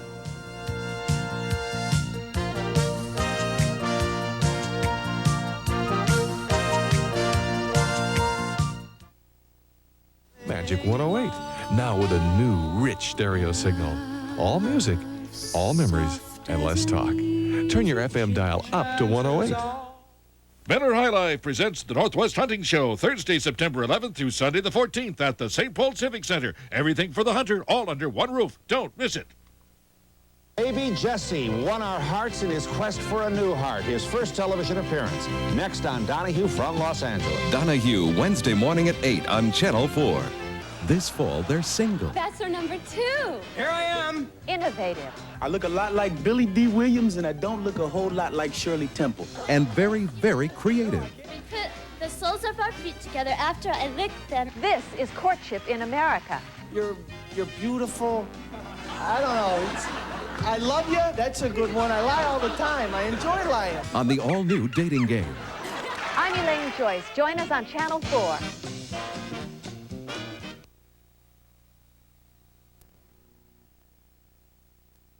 Word today of yet another airline merger in the air. The deal involves Western and Delta Airlines. Today, Delta agreed to buy Western for $860 million. It will create one of the largest airlines in the industry. And today, the announcement of the merger is the 4th in the past year. That deal now faces federal government approval, as all the rest have. Well, it has been sort of nippy of the evening. It's been 1, 2, or 3 blanket weather. Will that change? Well, it has already changed. We're already moderating. The question is, I guess, is how did the rainfall today affect the election? We'll be talking about that for weeks to come. Huh? Yes, indeed. Wet day today. Had over an inch of rain in some locations. The airport a little bit less than that, but we still have rainfall showing up on the radar. Most of it has moved over to the east of us, over into Wisconsin, where some pretty good thunderstorms have moved through that region. Now, we still have a little bit of drizzle hanging back over us. That's going to continue off and on through the night before more showers and thunderstorms redevelop out to the west and move into us toward morning. On the lightning detector earlier tonight, we saw a lot of activity developing just to the east of us and moving into Wisconsin. Had about 2,500 cloud-to-ground lightning strikes in about a 3-hour period of time. So much of that activity did miss the Twin Cities, but redeveloped as it moved on to the east of us. Satellite picture shows the clouds we've had over us today streaming out of the west and the southwest up over us. You can see the thunderstorms that developed over us and moved over into Wisconsin. Little break right now, or a respite, but there's more clouds out here. A major low pressure system developing in the Rockies that's still to come at us for the next couple of days. producing some snow in the higher elevations of the Rockies, but way up there, around 8,000 to 9,000 feet. Now, highs today were generally in the 60s. That's an improvement over what we were a couple of days ago. 70s to the south of us, a little cold pocket of air out in the west that's feeding that storm. Still over 100 degrees in parts of the southwest earlier this afternoon. Weather guide today, we did reach up to 60 degrees, 51 for a low, 85 of an inch of precipitation fell at the airport. Some areas more than that. We've had a little over 1.25 inches here at WCCO. Our weather map for tomorrow, the low pressure area is going to be just about on top of us, but another one's still forming out to the west, and all that means is that we're going to stay cloudy, going to be blustery, going to have occasional showers and thunderstorms through tomorrow and tomorrow night and right on into Thursday. Our high temperatures should climb up to somewhere around 65 degrees throughout the day tomorrow, but the precipitation is still indicating another half an inch over us, and it could even exceed that. We could see another inch of rain easily over the next 24 to 36 hours. High temperatures will climb into the 70s over the extreme southern part of the state, 60s in the rest of the part of the state. Not a great deal of temperature difference between daytime and nighttime, so our temperatures almost holding steady. Well, the current conditions, it's drizzling outside right now. We have 60 degrees. The dew point is 59. Humidity 96%. There's also some fog out there. Winds out of the southeast at 829, 76. And the barometer is still falling, getting down there a little bit low right now. Our forecast, fog, drizzle, showers, and thunderstorms developing toward morning. Low of around 65 degrees. Southeast winds at 10 to 20 miles an hour. For tomorrow, cloudy and windy, more showers and thunderstorms, a high of 65. Again, southeast winds 10 to 20 and gusty. Showers and thunderstorms tomorrow night, a low of 59.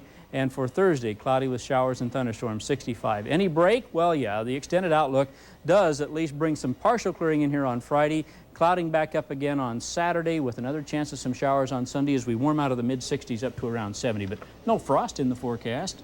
Well, thank goodness for small favors. Right. All right, Mike, thank you very much.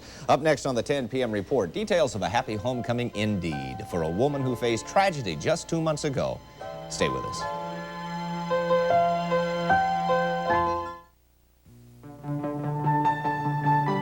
It took millions of years to shape the land that is now Wisconsin. Nothing in nature happens fast. This is a lesson we've learned at the House of Heilemann. And so we brew our old-style beer with the slow, time-consuming brewing method called Kreuzening for natural smoothness and a lighter taste. Kreuzening takes longer, but it makes Old Style America's best brewed premium beer. Creating the budget gourmet, man reaches the peak of genius. Still, he hungers for more. More.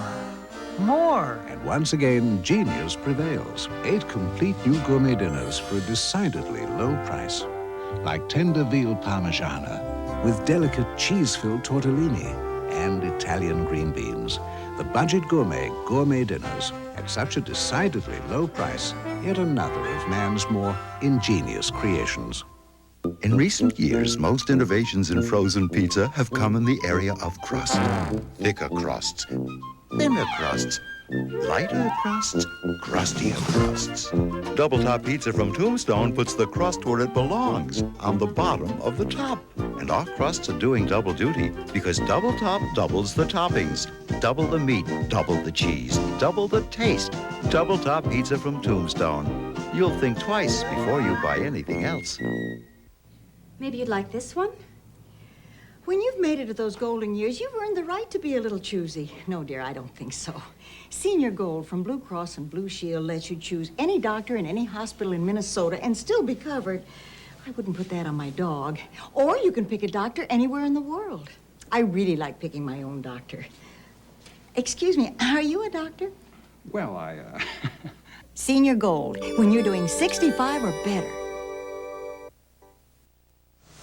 This is what it looked like on July 8th in Mounds View. On that day, the Williams pipeline blew up, killing 2 people, seriously injuring a 3rd. That explosion sent that person to the hospital with burns over much of her body. And today, 2 months later, Diane Balk went home from the hospital. She was reunited with her family. She was in good spirits, and she was in good health, as our health and science reporter Tony Vigneri tells us. She looks good, she feels good, and she's ready to go home. Diane Balk was followed by her husband, her daughter, and a get-well balloon. It's been a painful 2 months. Diane had third-degree burns over 41% of her body. She needed 4 skin grafts. That morning 2 months ago, she was caught in the middle of the explosion. She's amazed she survived.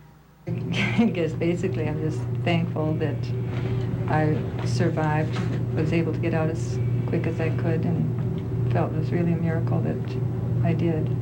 The family says there is anger about what happened, but Diane hasn't felt that anger yet. She's been too busy trying to recover. Her legs, right arm, and hand were burned. She'll need a lot more physical therapy to get them to function properly again, although doctors say they expect a full recovery. Now with a wife and mother back home again, the family is anxious to get things back as they were. Just trying to get back to normal, hope that she can start attending some of the things like church and her children's choir. Diane was head of the children's choir at her church in Mounds View. She's looking forward for the first time in 2 months to be able to be with the choir at an ice cream social on Wednesday night. Tony McNary, WCCO Television News, Minneapolis. Today, armed Muslim terrorists kidnapped another American in Lebanon. The hostage is Frank Reed, the director of a private school in Beirut. 4 gunmen stopped the 53-year-old American's car in West Beirut this morning and then let Reed's driver go. A Shiite Muslim group called the Islamic Jihad claimed responsibility for the kidnapping. It says Reed is an agent of the CIA. It's the first kidnapping of an American in 15 months in Lebanon. 5 other Americans abducted by terrorists there have yet to be released. Today, President Reagan called together advisors and congressional leaders to discuss the continued Soviet detention of American reporter Nicholas Danilov. The president says Danilov's arrest in Moscow threatens to pose an obstacle to the U.S.-Soviet relations. But an administration official says the talks leading up to another summit are going ahead as planned. Danilov is in a Soviet jail, charged with spying. The U.S. refuses to swap for Danilov, and today officials charged an accused Soviet spy, Gennady Zakharov, with espionage. Developments tonight in 3 court cases in the Twin Cities. Jurors have been sequestered after their first day of deliberation in a murder case in which the victim was painted green and left under a truck. Michelle Kunitz was found on May 13th in North Minneapolis. 21-year-old Paul Lindbergh is accused of killing her and then painting her body to hide the crime. Attorneys for renegade members of Local P9 went to court today in St. Paul to stop a Hormel contract ratification vote. Results of the mail-in vote are expected by Friday. Former P9 leader Jim Guyette says several hundred strikers want a neutral party to oversee the balloting. Businessmen Erwin Jacobs and Carl Pohlad took their fight for control of the Minnesota Vikings to court today. Both Vikings stockholders sued general manager Mike Lynn and other board members. Today's suit charges Lynn and board members with abusing corporate funds. And we'll be hearing more about the Vikings as time goes on. Mark Rosen in here with sports, and we're going to be talking about another football situation. That's right, Don. The Gophers could start the season Saturday night without quarterback Ricky Foggy, who was one of 2 players declared ineligible by the U. Their fate in the hands of the NCAA. The story up next in sports.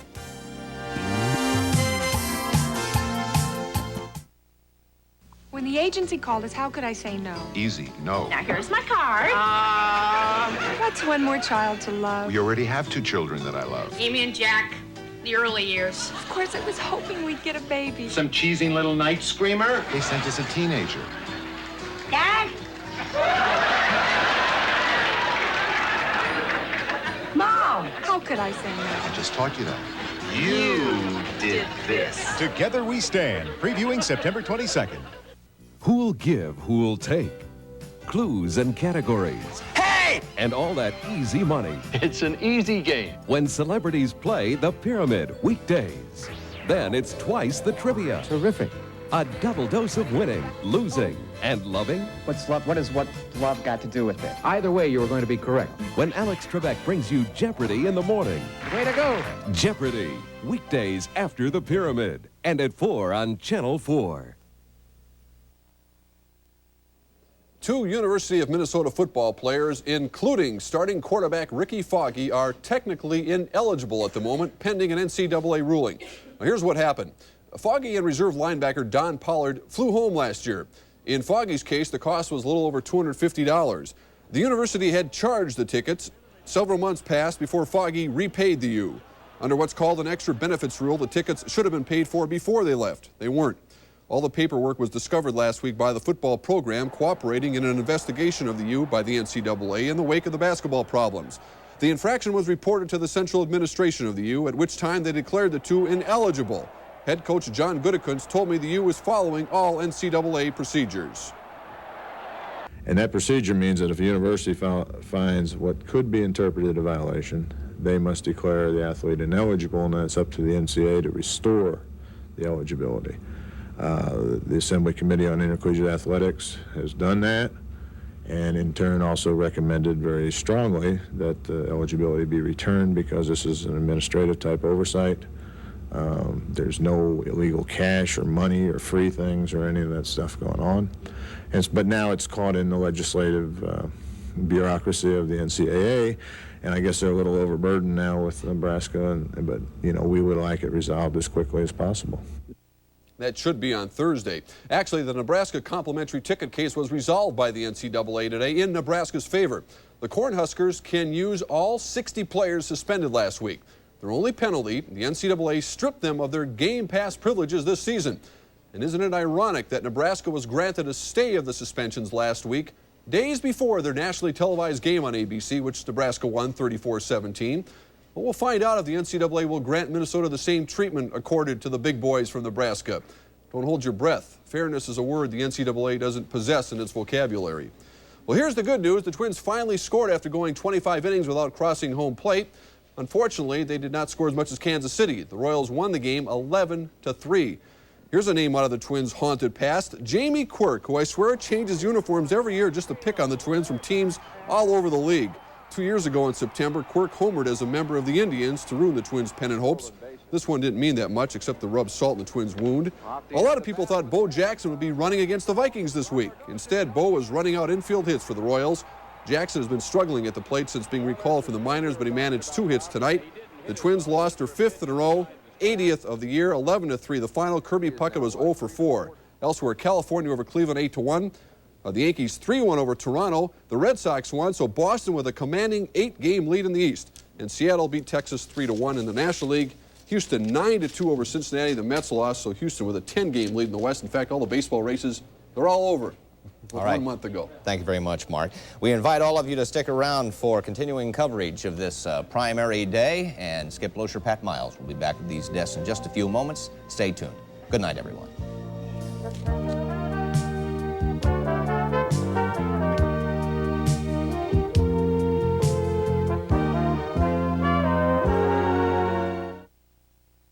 Have breakfast in the real world.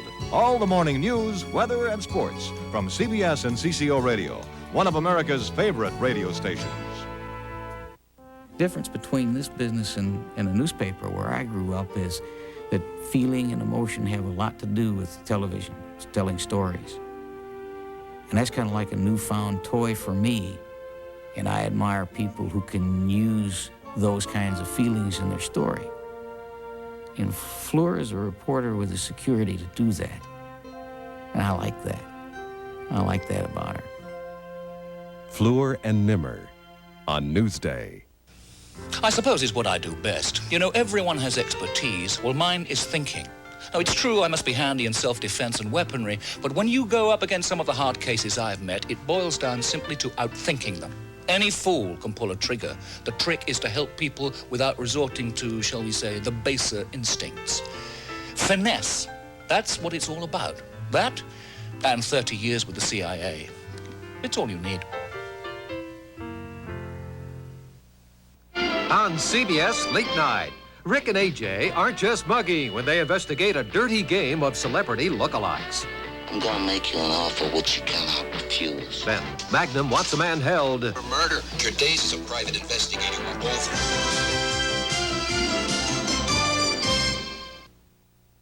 WCCO Television, weekdays.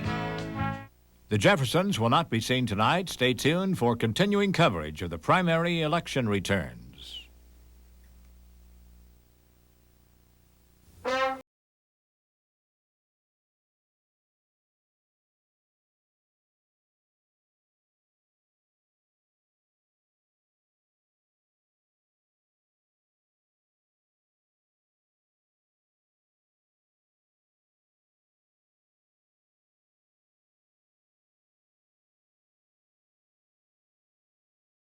hour, there is no question in the minds of the political scientists and those running the computers that Cal Ludeman and Rudy Perpich have won their gubernatorial primaries. Well, Alan Cox has been following all day the North Star poll, and he joins us now to give us the results of that. As we understand it, George Latimer, however, is having none of this North Star poll. He's having none of it, and why should he? He paid, he and his donors paid for a long campaign, and I'm sure they can wait a few more hours for the actual hard results. Here's what the North Star poll shows is our estimate of what those final figures will show. In the DFL primary in Minnesota, a 19 percentage point victory we are showing for Rudy Perpich over George Latimer. And on the independent Republican side, an even more substantial victory for Cal Ludeman over Bloomington Mayor James Lindau. Looking at some of the divisions among DFL voters, one of the big points in the Latimer campaign, of course, trying to attract independent Republicans to cross over and vote for him. And you see that of the Republicans who did cross over to the DFL side, the vote was in favor of Latimer by 2-1, but still it wasn't a substantial number. About a quarter of Latimer's votes came from people who identified themselves as independent Republicans. On various divisions, Rudy Perpich did very well, but you'll note there are no check marks there on fair taxes or on leadership. That's because the race was too close between the two of them. That is, of the people who said that they voted for Perpich and Latimer, they divided about evenly. The part of the problem for George Latimer may have been that he wasn't able to make any headway on the issues of jobs and leadership. He wasn't able to carry those categories as he probably would have to victory.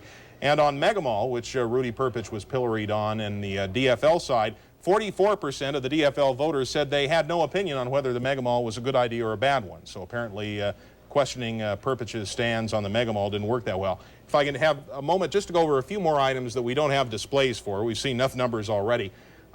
George Latimer had a favorable rating among DFL voters of 55% tonight, which seems to suggest that he has not done himself any severe damage among DFLers by running against the endorsed candidate, and of course may fuel some of the speculation that George Latimer has his sights set on another DFL office later on. Rudy Perpich himself among DFLers is 69% favorable rating, which is what you would expect. Among DFLers, Cal Ludeman seems to be something of a mystery. 39% said they had an unfavorable impression of Ludeman, 36% favorable, so not much difference there. Rudy Perpich, as performance as a governor, is judged by the DFLers excellent or good, 63%, which is something a reversal from the bad times he was showing earlier this year when George Latimer announced that he would challenge Rudy Perpich. And one sign of pessimism on the part of DFL voters, when we asked them, do you think the Minnesota economy is getting better or worse, slightly more said they thought the economy is getting worse than thought it was getting better. Actually, it's about evenly divided, 1/3 better, 1/3 worse, 1/3 no opinion. And one last fact to throw at you here. On the question of what has Rudy Perpich's travels done, what have they done for the state of Minnesota? Did they create new jobs or not? Even among the DFL voters, who by a fairly large margin returned Rudy Perpich to the nomination, they're skeptical about Rudy Perpich's performance on creating jobs. 30% said his travels created new jobs. 50% of the DFL voters said his travels did nothing to create jobs. So that was one of his major themes, of course, in his campaign advertising going into this primary, and may suggest that the strategy may be required to be different as he heads into the general election. So although they may not have agreed with his travels, it certainly wasn't enough to cause one not to vote for him or Certainly to cast not, a vote for George Latimer. Certainly not on the DFL side, no. All right. Well, we have George Latimer standing by right now at his headquarters, and I'm sure he has a different opinion of the North Star poll and some results to report of his own. Well, this may be one of the strangest interviews you will ever see on television. This is a two-headed interview. We have, of course, Mayor George Latimer, and we have his campaign manager, Dick Broker. And I wonder, Mr. Mayor, if I could ask you right now, is there anything you'd like to say to your campaign manager at this point? How did you get me into all this trouble? May I ask you where all the good humor is coming from? We certainly don't see it in any of the numbers. Well, really, it's because we did what we believed in. We took the high road. We had our say, and we had a little fun while we did it. So we don't have any real regrets. I felt that way when we first interviewed before the votes came in. There's nothing that's happened that's changed my feeling of gratitude toward this guy and Mary Broker, 5,000 volunteers. It's been a wonderful, joyful experience, and I feel better for it. I hope maybe I've contributed something to the state in the course of it as well.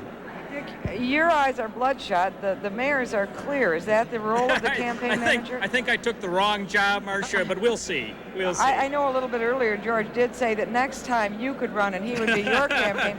What have you learned? Did you learn any lessons? Because obviously, as our polls show and as the breakdown shows, George Latimer is certainly not through as a DFL or as a politician in this state. Oh, I think we learned that we could mobilize literally thousands and thousands of people to work on a campaign statewide that really had something at stake, and that was the objective that we started out with, and indeed that was the objective we fulfilled here this evening.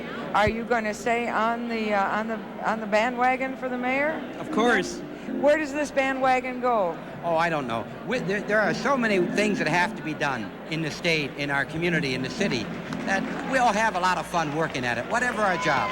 Thank you very much. Back to you, Don. Sure, Governor Rudy Perpich and his wife Lola are now on the stand at the Radisson Metrodome. Let's go over there to Pat Kessler. Pat? Skip, I am in this crowd. You probably cannot see me, but believe me, I am here. Governor has just arrived with his wife Lola and Lieutenant Governor Marlene Johnson. The crowd has erupted in chants of Rudy, Rudy, Rudy. A lot of things have happened here. Now the governor is now saying that he is going to make a statement. It looks like he's going to give a unity statement here. We don't know exactly what he's going to say. He has said for a long time, though, that he is not yet claiming victory. We will wait and see what he says. The crowd here has been trying to see the governor and try to talk to him for quite some time, almost 3 hours. They were getting very, very restless over the last hour or so. Now they will be satisfied. The governor, I am told, felt very, very personally about all of this. And Ruth Esela, the DFL party chair, is now approaching the podium.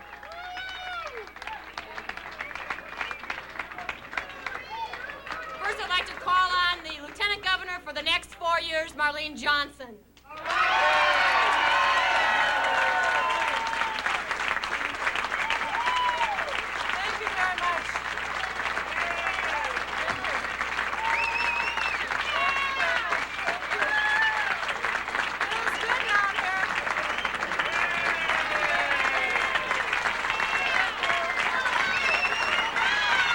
As you can hear, Marlene Johnson is now being cheered by the crowd, thanking the crowd for their support. She is going to make a statement here. Feels really good to get to September 9th, and I want to just say to all of you out here, this is the finest group of hard-working people anywhere in this country. And we've been out there for the last several months, all of us together, talking about the record of this administration. It's one that we're all very proud of. National Guard out of Central And obviously the people of Minnesota think we're on the right track. Thank you all very much.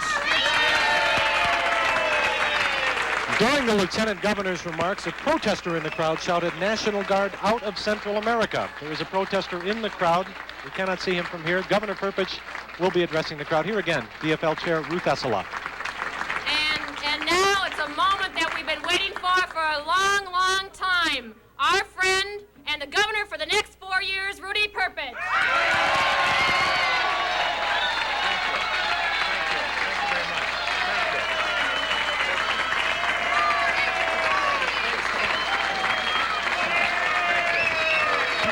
Thank you very much.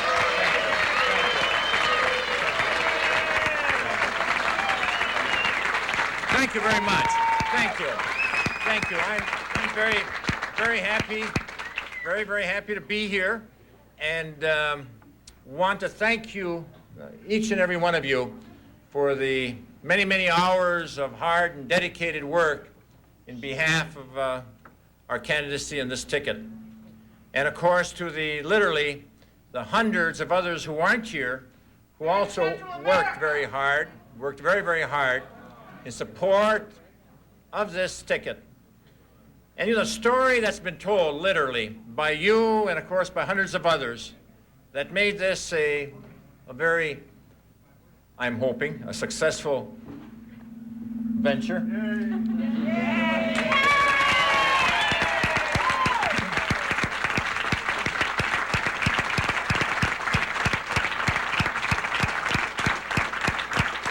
The story that you told, literally, the story that you told was, of course, that the last 3.5 years has been one of working hard for job creation, reducing taxes, and a total commitment to education. And that's the story that has to be told for the next 4 years. So again, thank you very, very, very much.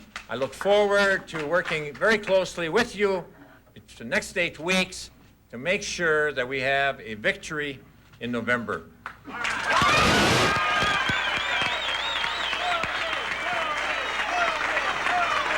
Governor Rudy Perpich is accepting the congratulations of the entire DFL ticket. This is what they call a unity picture.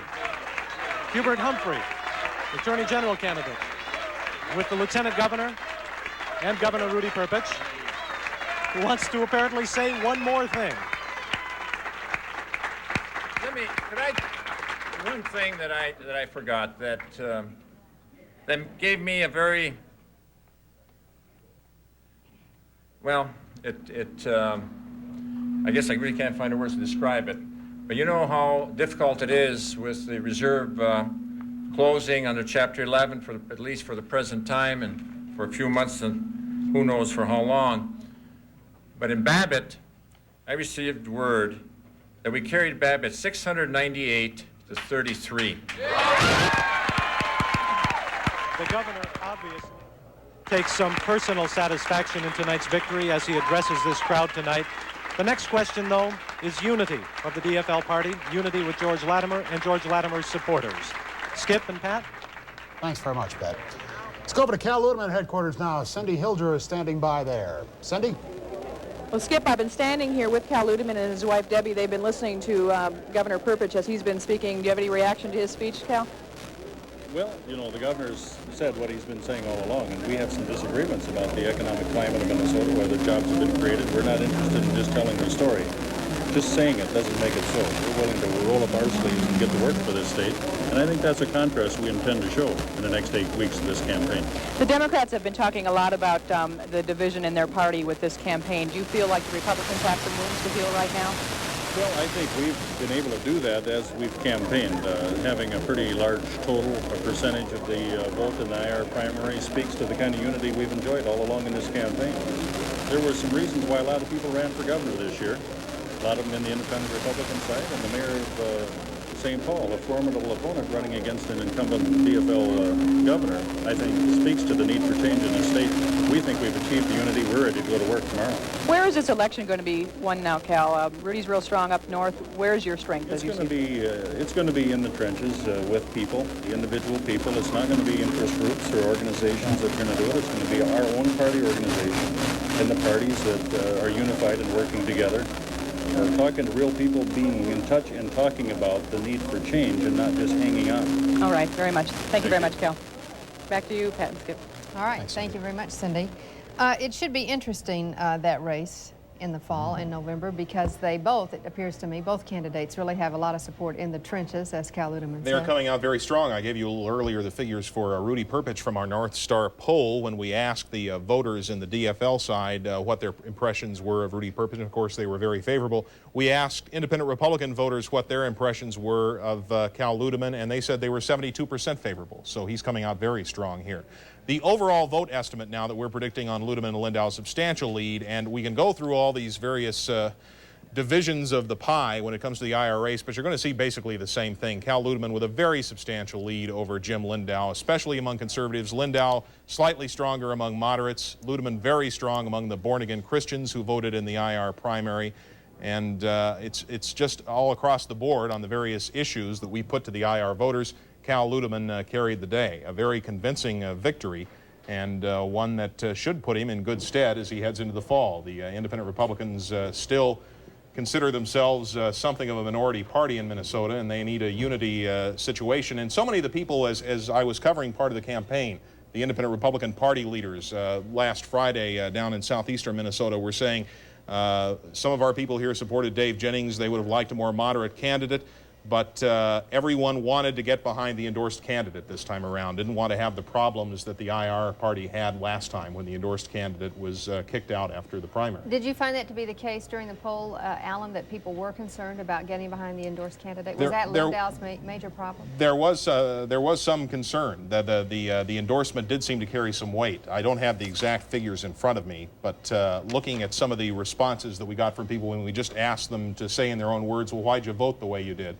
we were told by the voters, Cal Ludeman's a nice young man. He seems to be one who will be able to put the state in another direction, and we've got to get rid of Perpich. They seem to see Cal Ludeman as the way to do that. Okay. Thank you very much, Alan. We're going to be back with some of the results in just a moment. Stay with us.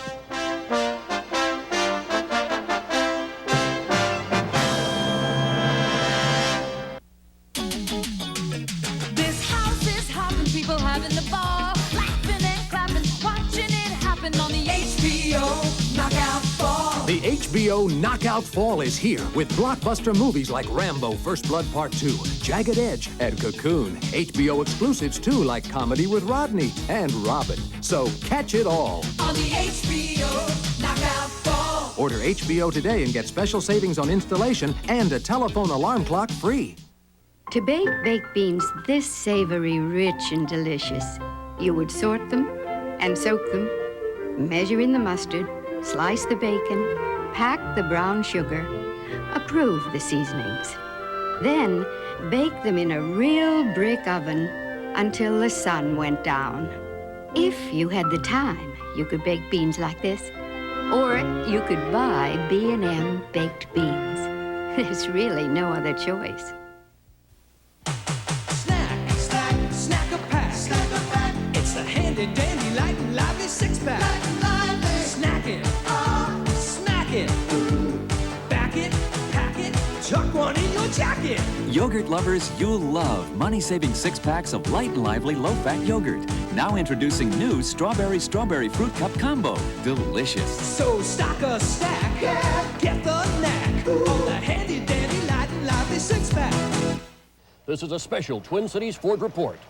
On Friday, August 29th, Ford Motor Company announced their limited-time 2.9% APR interest program, their lowest finance rate in recent times. This historic announcement came at a time when Twin Cities Northland Ford dealers were already offering low closeout prices on their entire line of 86 Ford cars and trucks. The response has been overwhelming. Sales are averaging over 400 new units a day, and supplies are running out. Make sure you make the most of this unique opportunity. See your Twin Cities Northland Ford dealer today.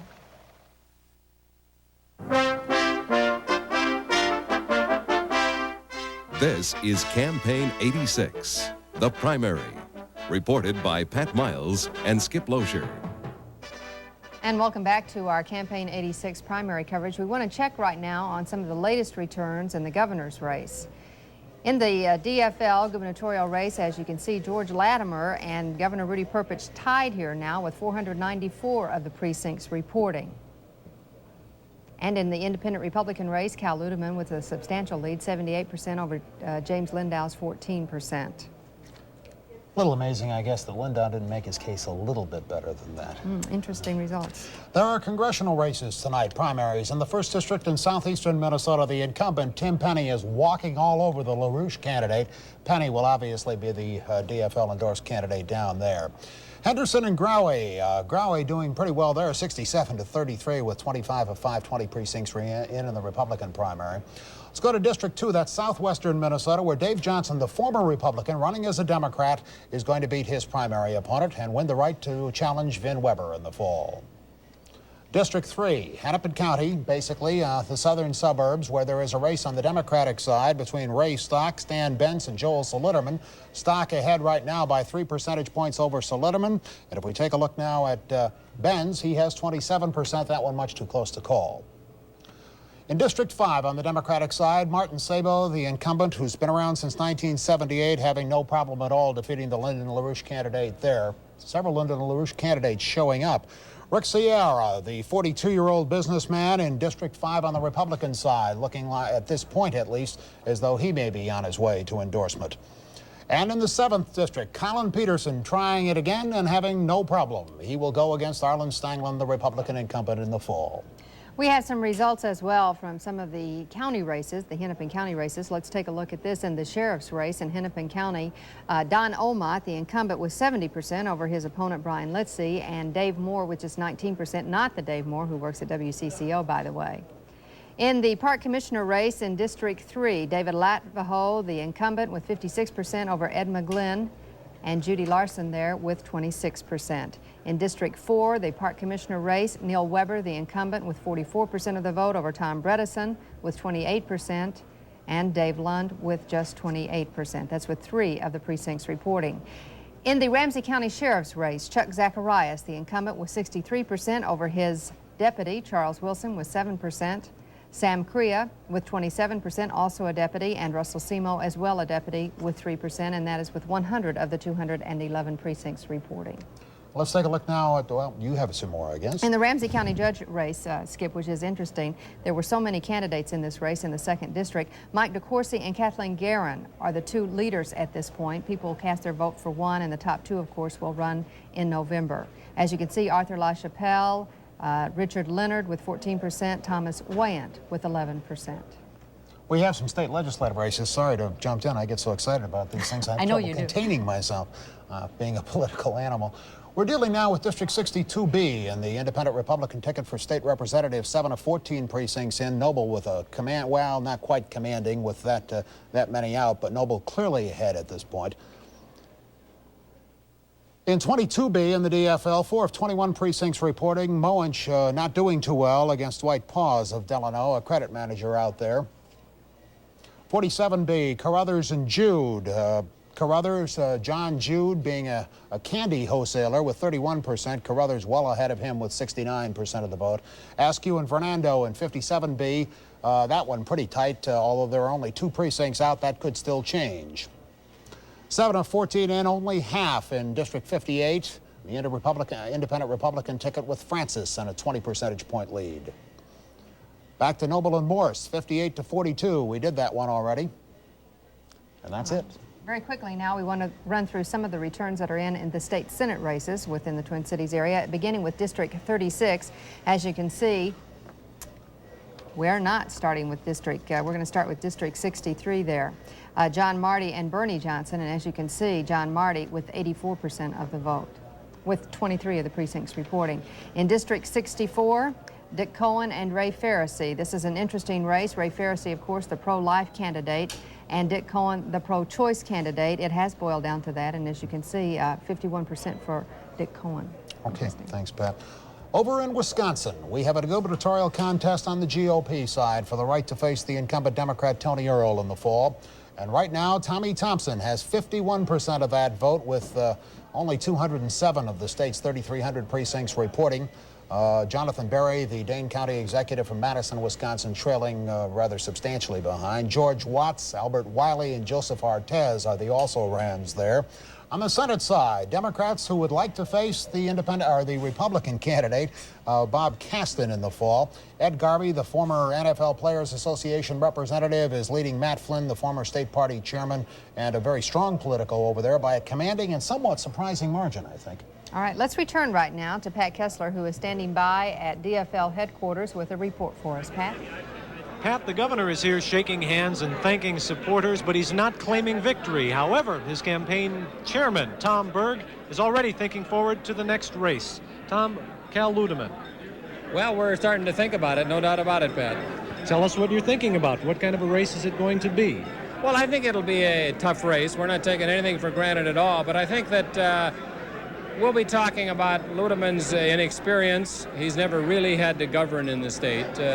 He's been in the minority party all the while in the legislature and hasn't faced the tough decisions that the governor has. Tom, I'm asking the questions a little bit backward tonight. You are assuming and you are claiming that you will be the victors now. Well, I don't know that we're claiming it exactly, but we're certainly very hopeful that your projections are accurate, and I guess we think they are. They fit with what we're getting, Pat. The numbers you are getting show that you are going to win this race, and therefore you are looking forward to November. Yes, we're planning into the future here a little bit, but we want to make sure, so we'll wait just a little bit longer to see some more numbers. Cal Ludeman, again, you're talking about Cal as a man who has never governed. Now, the governor has been in for 20-some years. Tell us right. That's what you're talking about. That's right. The governor has been on the school board and the state senate. He's been the lieutenant governor. He's been the governor. He's really been tested time and time again on tough issues, and Cal Ludeman just hasn't done that. There are many people who would say that Cal Ludeman represents Minnesota voters and represents Minnesotans more than the governor does. What would you say to that? I say that's just nonsense. I don't think that's true at all.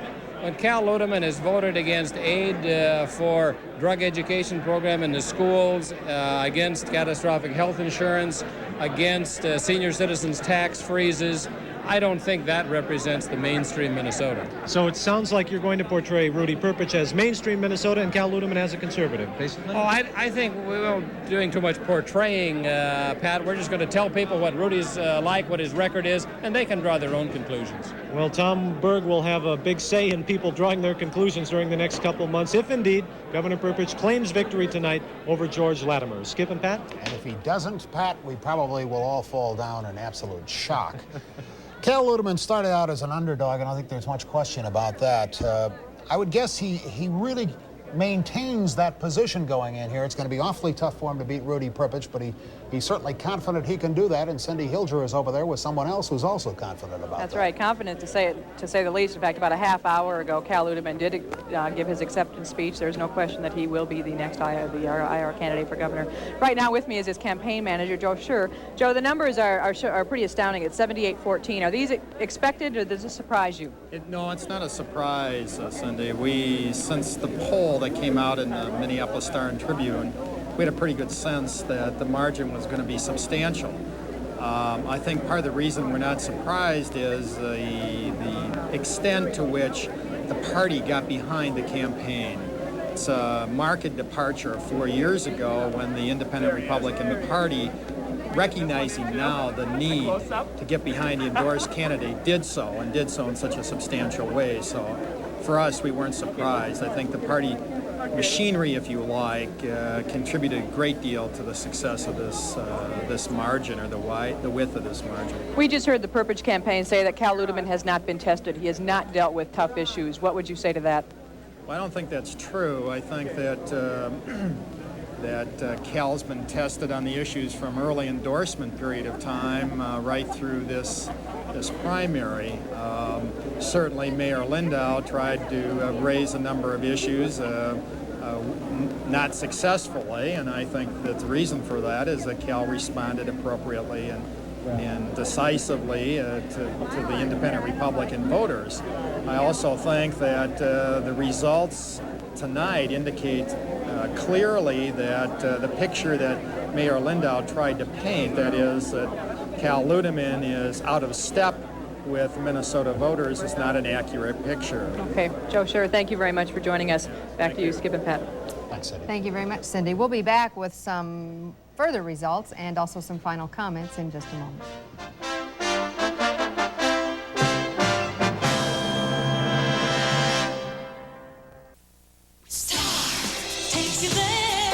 As our nationwide poll reveals the hottest stars of all time, which of your favorites are the winners? Who are the big losers? The votes are in. Get the surprising results this week.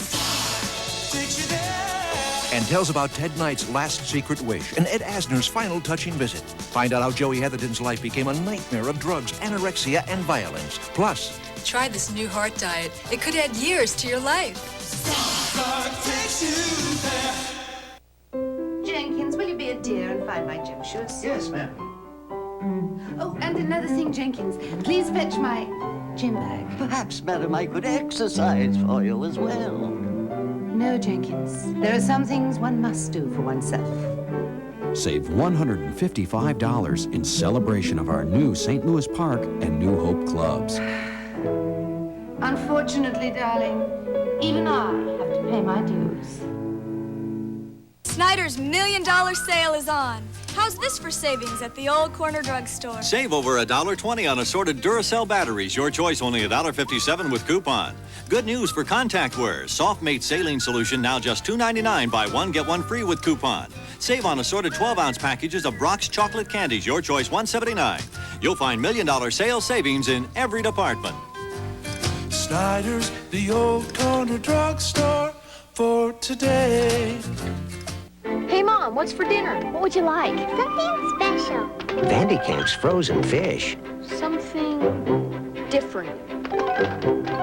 Correction, very different. They taste fresh because they're frozen fresh. And they're dipped in crispy golden breadcrumbs or fresh egg batter for a taste your family will love. Remember, Mom likes something fast.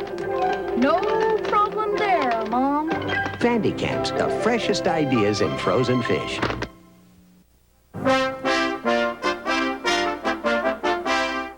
This is Campaign 86, the primary. Reported by Pat Miles and Skip Lozier. And we welcome you back. We want to take just one final look now at the precincts reporting in the governor's race, both the DFL and IR race for governor. As you can see, with 530 of the over 4,000 precincts reporting, Governor Rudy Perpich now with just a 2% lead over George Latimer. And in the independent Republican race, Cal Ludeman maintains his lead, 79% over James Lindow, again with 530 of those precincts reporting. But despite the fact that the actual returns are showing Latimer and Perpich fairly closely grouped, our North Star election poll shows that Rudy Perpich will win handily over George Latimer. We estimate the percentage margin to be 57 to 38%. And on the Republican side, as it's been showing all night, Cal Ludeman with an absolutely commanding lead over Bloomington Mayor James Lindow. The Tracy Farmer, interesting race. Yeah, should be interesting in November. We will be back, of course, in November. We'll also be back tomorrow. But we want to thank you for joining us tonight for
elegance, quality, and spectacular low prices. That's Wix Furniture's Fall Trend Sale.